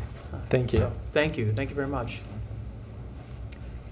And we'll move on to the Kraut. Captain Kraut, how are you doing, sir? Good. Just a couple of items. First of all, Mayor, I wanted to thank you for filling in on my last spot for our golf ball team. Oh, no. It's, You may not have fared so well overall, but we didn't. you know, we have one team on the ropes and let them off. You know, it's like. The Mayor and I did end up being the last two on our one major win I think we had. So Yes, yes. I think it was overall a success. Yes. Secondly, Councilman Baldwin had asked us to look into a program he saw on the lake called Operation Lifeline. I'd like to very briefly just explain what that is for the rest of the council. It's a free program that the Olathe Police Department offers for retired or self-care individuals that live in the city of Olathe. Basically, if they don't have any family members or anybody in the area that can check in on them, they can get in on this program, and it's a daily phone call that's made usually in the morning, just kind of to check in on them. You know, are you doing okay? Are you still, you want to receive a call tomorrow, or are you going to be out of town? Anything like that. If after a few attempts that day, 2 to 3, they don't contact them, part of the program is those people provide a key or access code, depending on what they have in their house, to the police department. So if we can't make contact with them, an officer is then sent over to actually go check on them, just to make sure, you know, everything's okay with them. Olathe, the specific questions that Councilman Baldwin had were any added costs and any time burdens that go along with that program. The way Olathe runs it right now, and the way it is running with Olathe, it is basically completely done by volunteers, civilian volunteers that actually do all the phone calls. They actually have a civilian volunteer that basically runs the program. They only have 5 individuals for the city of Olathe that have actually asked to be part of the program, not volunteers, actual people that they're making phone calls to. You can't really judge that though based on size of the city necessarily. You're not saying we have people with problems here, are you? If we were to implement it, we may get none, or we could get 50. Right. I mean, you Just really don't know. can't judge that. That's just what they have currently. So really additional costs for them right now there really are none. So it's being run by volunteers. The time burdens, once again, being run by volunteers, so there really aren't. We feel it fits good into our community outreach programs. We have a considerable list of things that we are already doing and things that we are looking at doing. We have a lot of things that are really keen on the completion of our Justice Center. It kind of falls in line with not just our paid employees, but our volunteers as far as recruitment and retention. We feel once we have the new Justice Center up, it's going to make it a lot easier for us to recruit and retain not only full-time employees, but volunteers as well.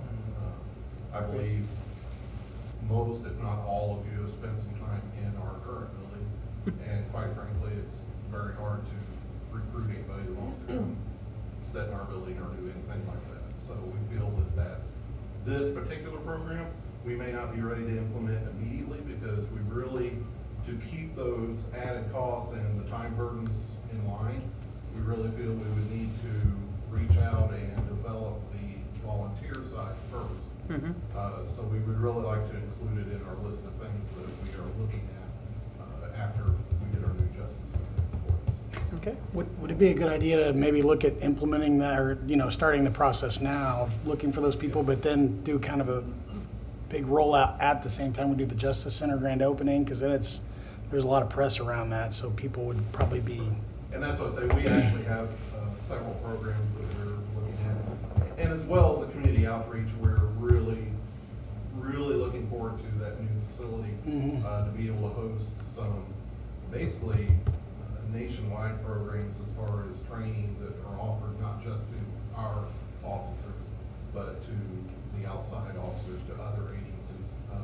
We've already actually been contacted by federal law enforcement center to wanting to host some women's classes and things that don't have in this area, and they've actually reached out to us looking forward to it. So along with our station, along with the new Hampton Inn coming, we really look forward in the next year to promoting our department in our city by hosting and doing a lot more projects than what we've been able to do currently. Great. Thanks, Lee. Appreciate it. Thanks for looking Any into other it. questions? Nope, that's great. Thank you. Yeah. That's all I have, Mayor. Thank you, Captain. Appreciate it. Amy, City Clerk. Yes, we do have some openings on several of our boards or commissions that are going to be coming up. We're going to be doing advertisements for them. The Airport Advisory Board has a resignation. That term was scheduled to end in January of 2019, so it would actually roll out to January of 2022 by the time you do the nomination. The UAC will have 4 vacancies at the end of January, and there are also upcoming vacancies on the Board of Zoning Appeals and a remaining vacancy on the Board of Building Code Appeals we were never able to fill. It does take 6 weeks with your current process to fill these vacancies. Following that process, I'm going to it's 2 weeks of publication and 1 week of review. Because of the timing of the holidays, I'm going to be putting them in for publication on December the 5th. So your review would take place, your interviews then could take place the 26th through the 9th, and it would come back to your January 21st meeting. If I put them in for publication the week earlier, all your interviews would have to take place over the holidays, which would probably make it impossible for them to be completed, and they wouldn't get to a meeting any faster anyway. Okay. Amy, you said the UAC has 4, but it's only a 5-member board. Is there a resignation? No, there is not. Before I was here, so I'm not sure what caused the difference in the time frames, but 4 of their appointments do end on January of 2019. It should only be 2 and 3, but Right. that's been in place since I've been here. Interesting. Okay, thank you. Well, one of them wasn't you because you. Well, I resigned. Right, so that was in January. Right, So but the terms would still be. Well, it's, So I'm trying to figure out why we Well, We're still blaming you, man. Don't even I try to know. get out of it. Well, I don't want to have to use this, but. It's utilities. Okay. Tied to me, right? So, long and short of it, we need to fill these vacancies. We need to have an interview team that can make it on a short time frame. So I think that the current interviewers for UAC are Mark and Randy. Am I correct in that? That is who your interview team was last time. Okay. So the question is, one, can you two be available to interview candidates? We've got 4 of them we're going to have to replace, so we're going to have at least 4 candidates to With interview. bells on, man. So if you guys can make it, and it's going to be like in that time between the 19th and the new year. So I can do it, Mr. Mayor. all right, okay. So you guys can make your interviews. Okay. Let the record show that these individuals will be available for interviews. Okay, during the Christmas holiday. I'll be on time. Okay. All right. Anything else? No. Okay, great. Thank you. I don't have anything. Nothing from finance. Wow, you guys are just quiet. All right, legal counsel. He's about to. I mean, Ryan's about to jump right into the microphone. So obviously, you've got something here. Unless you want a chief score. No. We do not. No. I have it right here. I don't have anything. No. All right, city administrator, Ika, interim city administrator. I was just going to say that some of you know, some of you don't, because I can't catch you all at once. I did meet with School Superintendent Stranathan last week, and we discussed, she very happily reported that she's got nothing to report.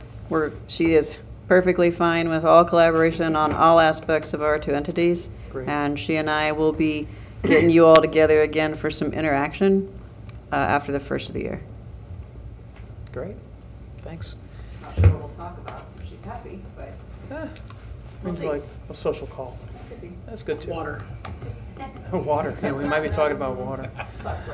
All right, anything from council for staff, and I will start with Councilmember Gregorczyk on my left.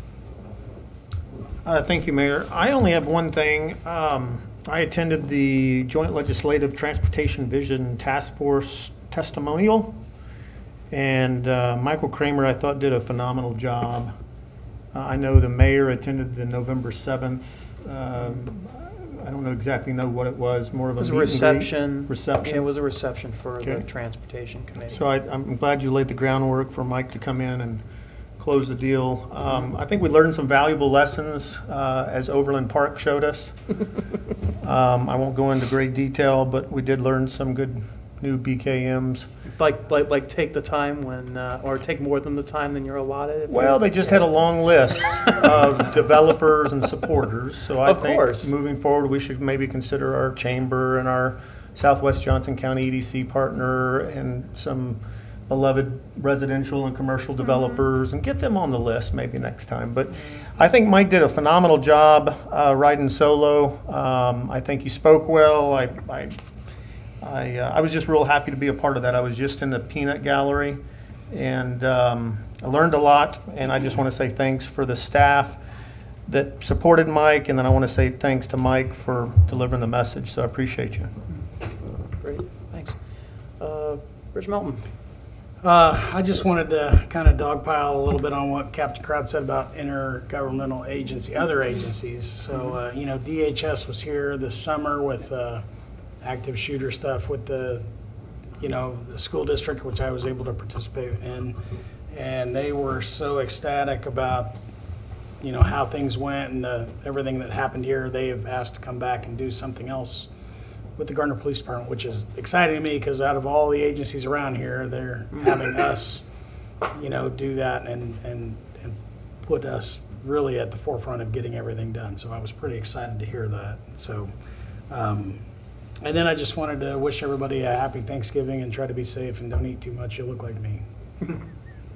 Thanks. Thanks, Rich. Council President Moore, world traveler. He's back in the States. Yeah, I just wanted to convey a heartfelt thanks to staff for the recognition ceremony that you guys put together for the Veterans Day. And I'm sorry that I missed it. I was on a business trip on the other side of the world. But whoever picked out the scarf really did a good job. Really appreciate it. So that's all. Yeah, Danica, I was looking for cookies still in Danica. there? Yes. Yeah. Well, thank you. Mr. Winters. I've got nothing, thank you. You got nothing? Okay. Mark Baldwin. Captain, thanks for looking into that. And Laura, I assume we haven't had a chance to look into the other program? We started. Okay, so I asked Laura to look into two things. One was the program that Captain alluded to, and then the other one is just, it's the same kind of thinking. It's a volunteer program of the citizens for those most likely disabled or elderly that need their driveways cleaned off in the winter. And they would, call in and say, I'm one of those people, and then the citizens would get involved and go take care of that for them. So I just asked for both those programs to be looked at as to what it would take and what it would cost and et cetera, and go from there. Well, Very good. that's a great segue because, you're bringing up, No, I didn't. I was just going to show you. okay. You don't have to talk about that. You mean Councilman Melton's No, don't even. I was picture right here just in brought Time that to show Magazine? you. So. Okay. Yeah. Oh, here I just happen to have this. Yeah, copy. just happen to have I didn't bring it up. Where did this I go? could've brought it up. I The didn't. self-promotion. No. Here I was thinking you'd end up on Dateline or 48 Hours, not time. Give me time. You know? I've got time. Okay. The game's at halftime, by the way. Just want to let you know that, so you're not missing too much. I just wanted to kind of mention and piggyback on what you were talking about with regard to volunteerism. That's going to kind of be the thrust of my message when we're having our Christmas tree lighting next Monday night, to be talking about ways that we can connect people with needs to folks that want to give of their time and dollars and funds to make it happen. So part of that could be exactly what you're talking about here, Mark, with having people get their driveways cleared or having ramps replaced in their houses or odds and ends type of home repairs or other types of things that we can do for folks that are in need in the community, don't have the wherewithal or the resources or the ability physically to be able to do those things. And so I'll be announcing a new initiative that's going to build on our Christmas tree fund to do those kind of things. And so we're gonna move forward. And again, we have such generous people in this community. If they know there's a need, they typically jump up and present themselves to help out. So I think that's one of the things that we could do as a community, as a city, is help to facilitate that. So with that, I will end my comments. I would like to entertain a motion to adjourn. So moved. Second. Motion Melton, second Baldwin, that we adjourn. All those in favor indicate by saying aye. Aye. Opposed? Any abstentions? We are adjourned. See if I ever get anything out to show you. Did you see this? Yes, I didn't know if you did. No, I mean, I didn't see the actual well, physical. that's what I was going to say. Yeah. Yeah. So there. Yeah, right there. I know. Yeah, I knew you it was announced it. far right. Right, that's right. Yeah. I think that was That's awesome. That's a great picture of it too. And you know what's funny is this whole thing.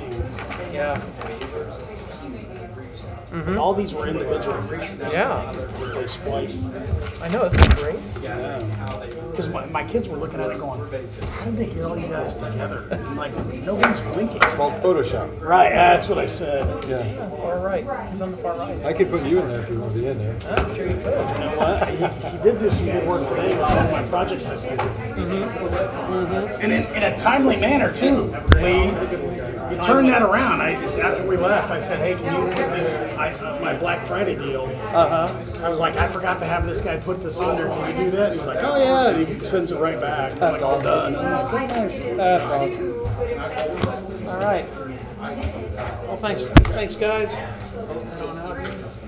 oh, I got to get my jacket.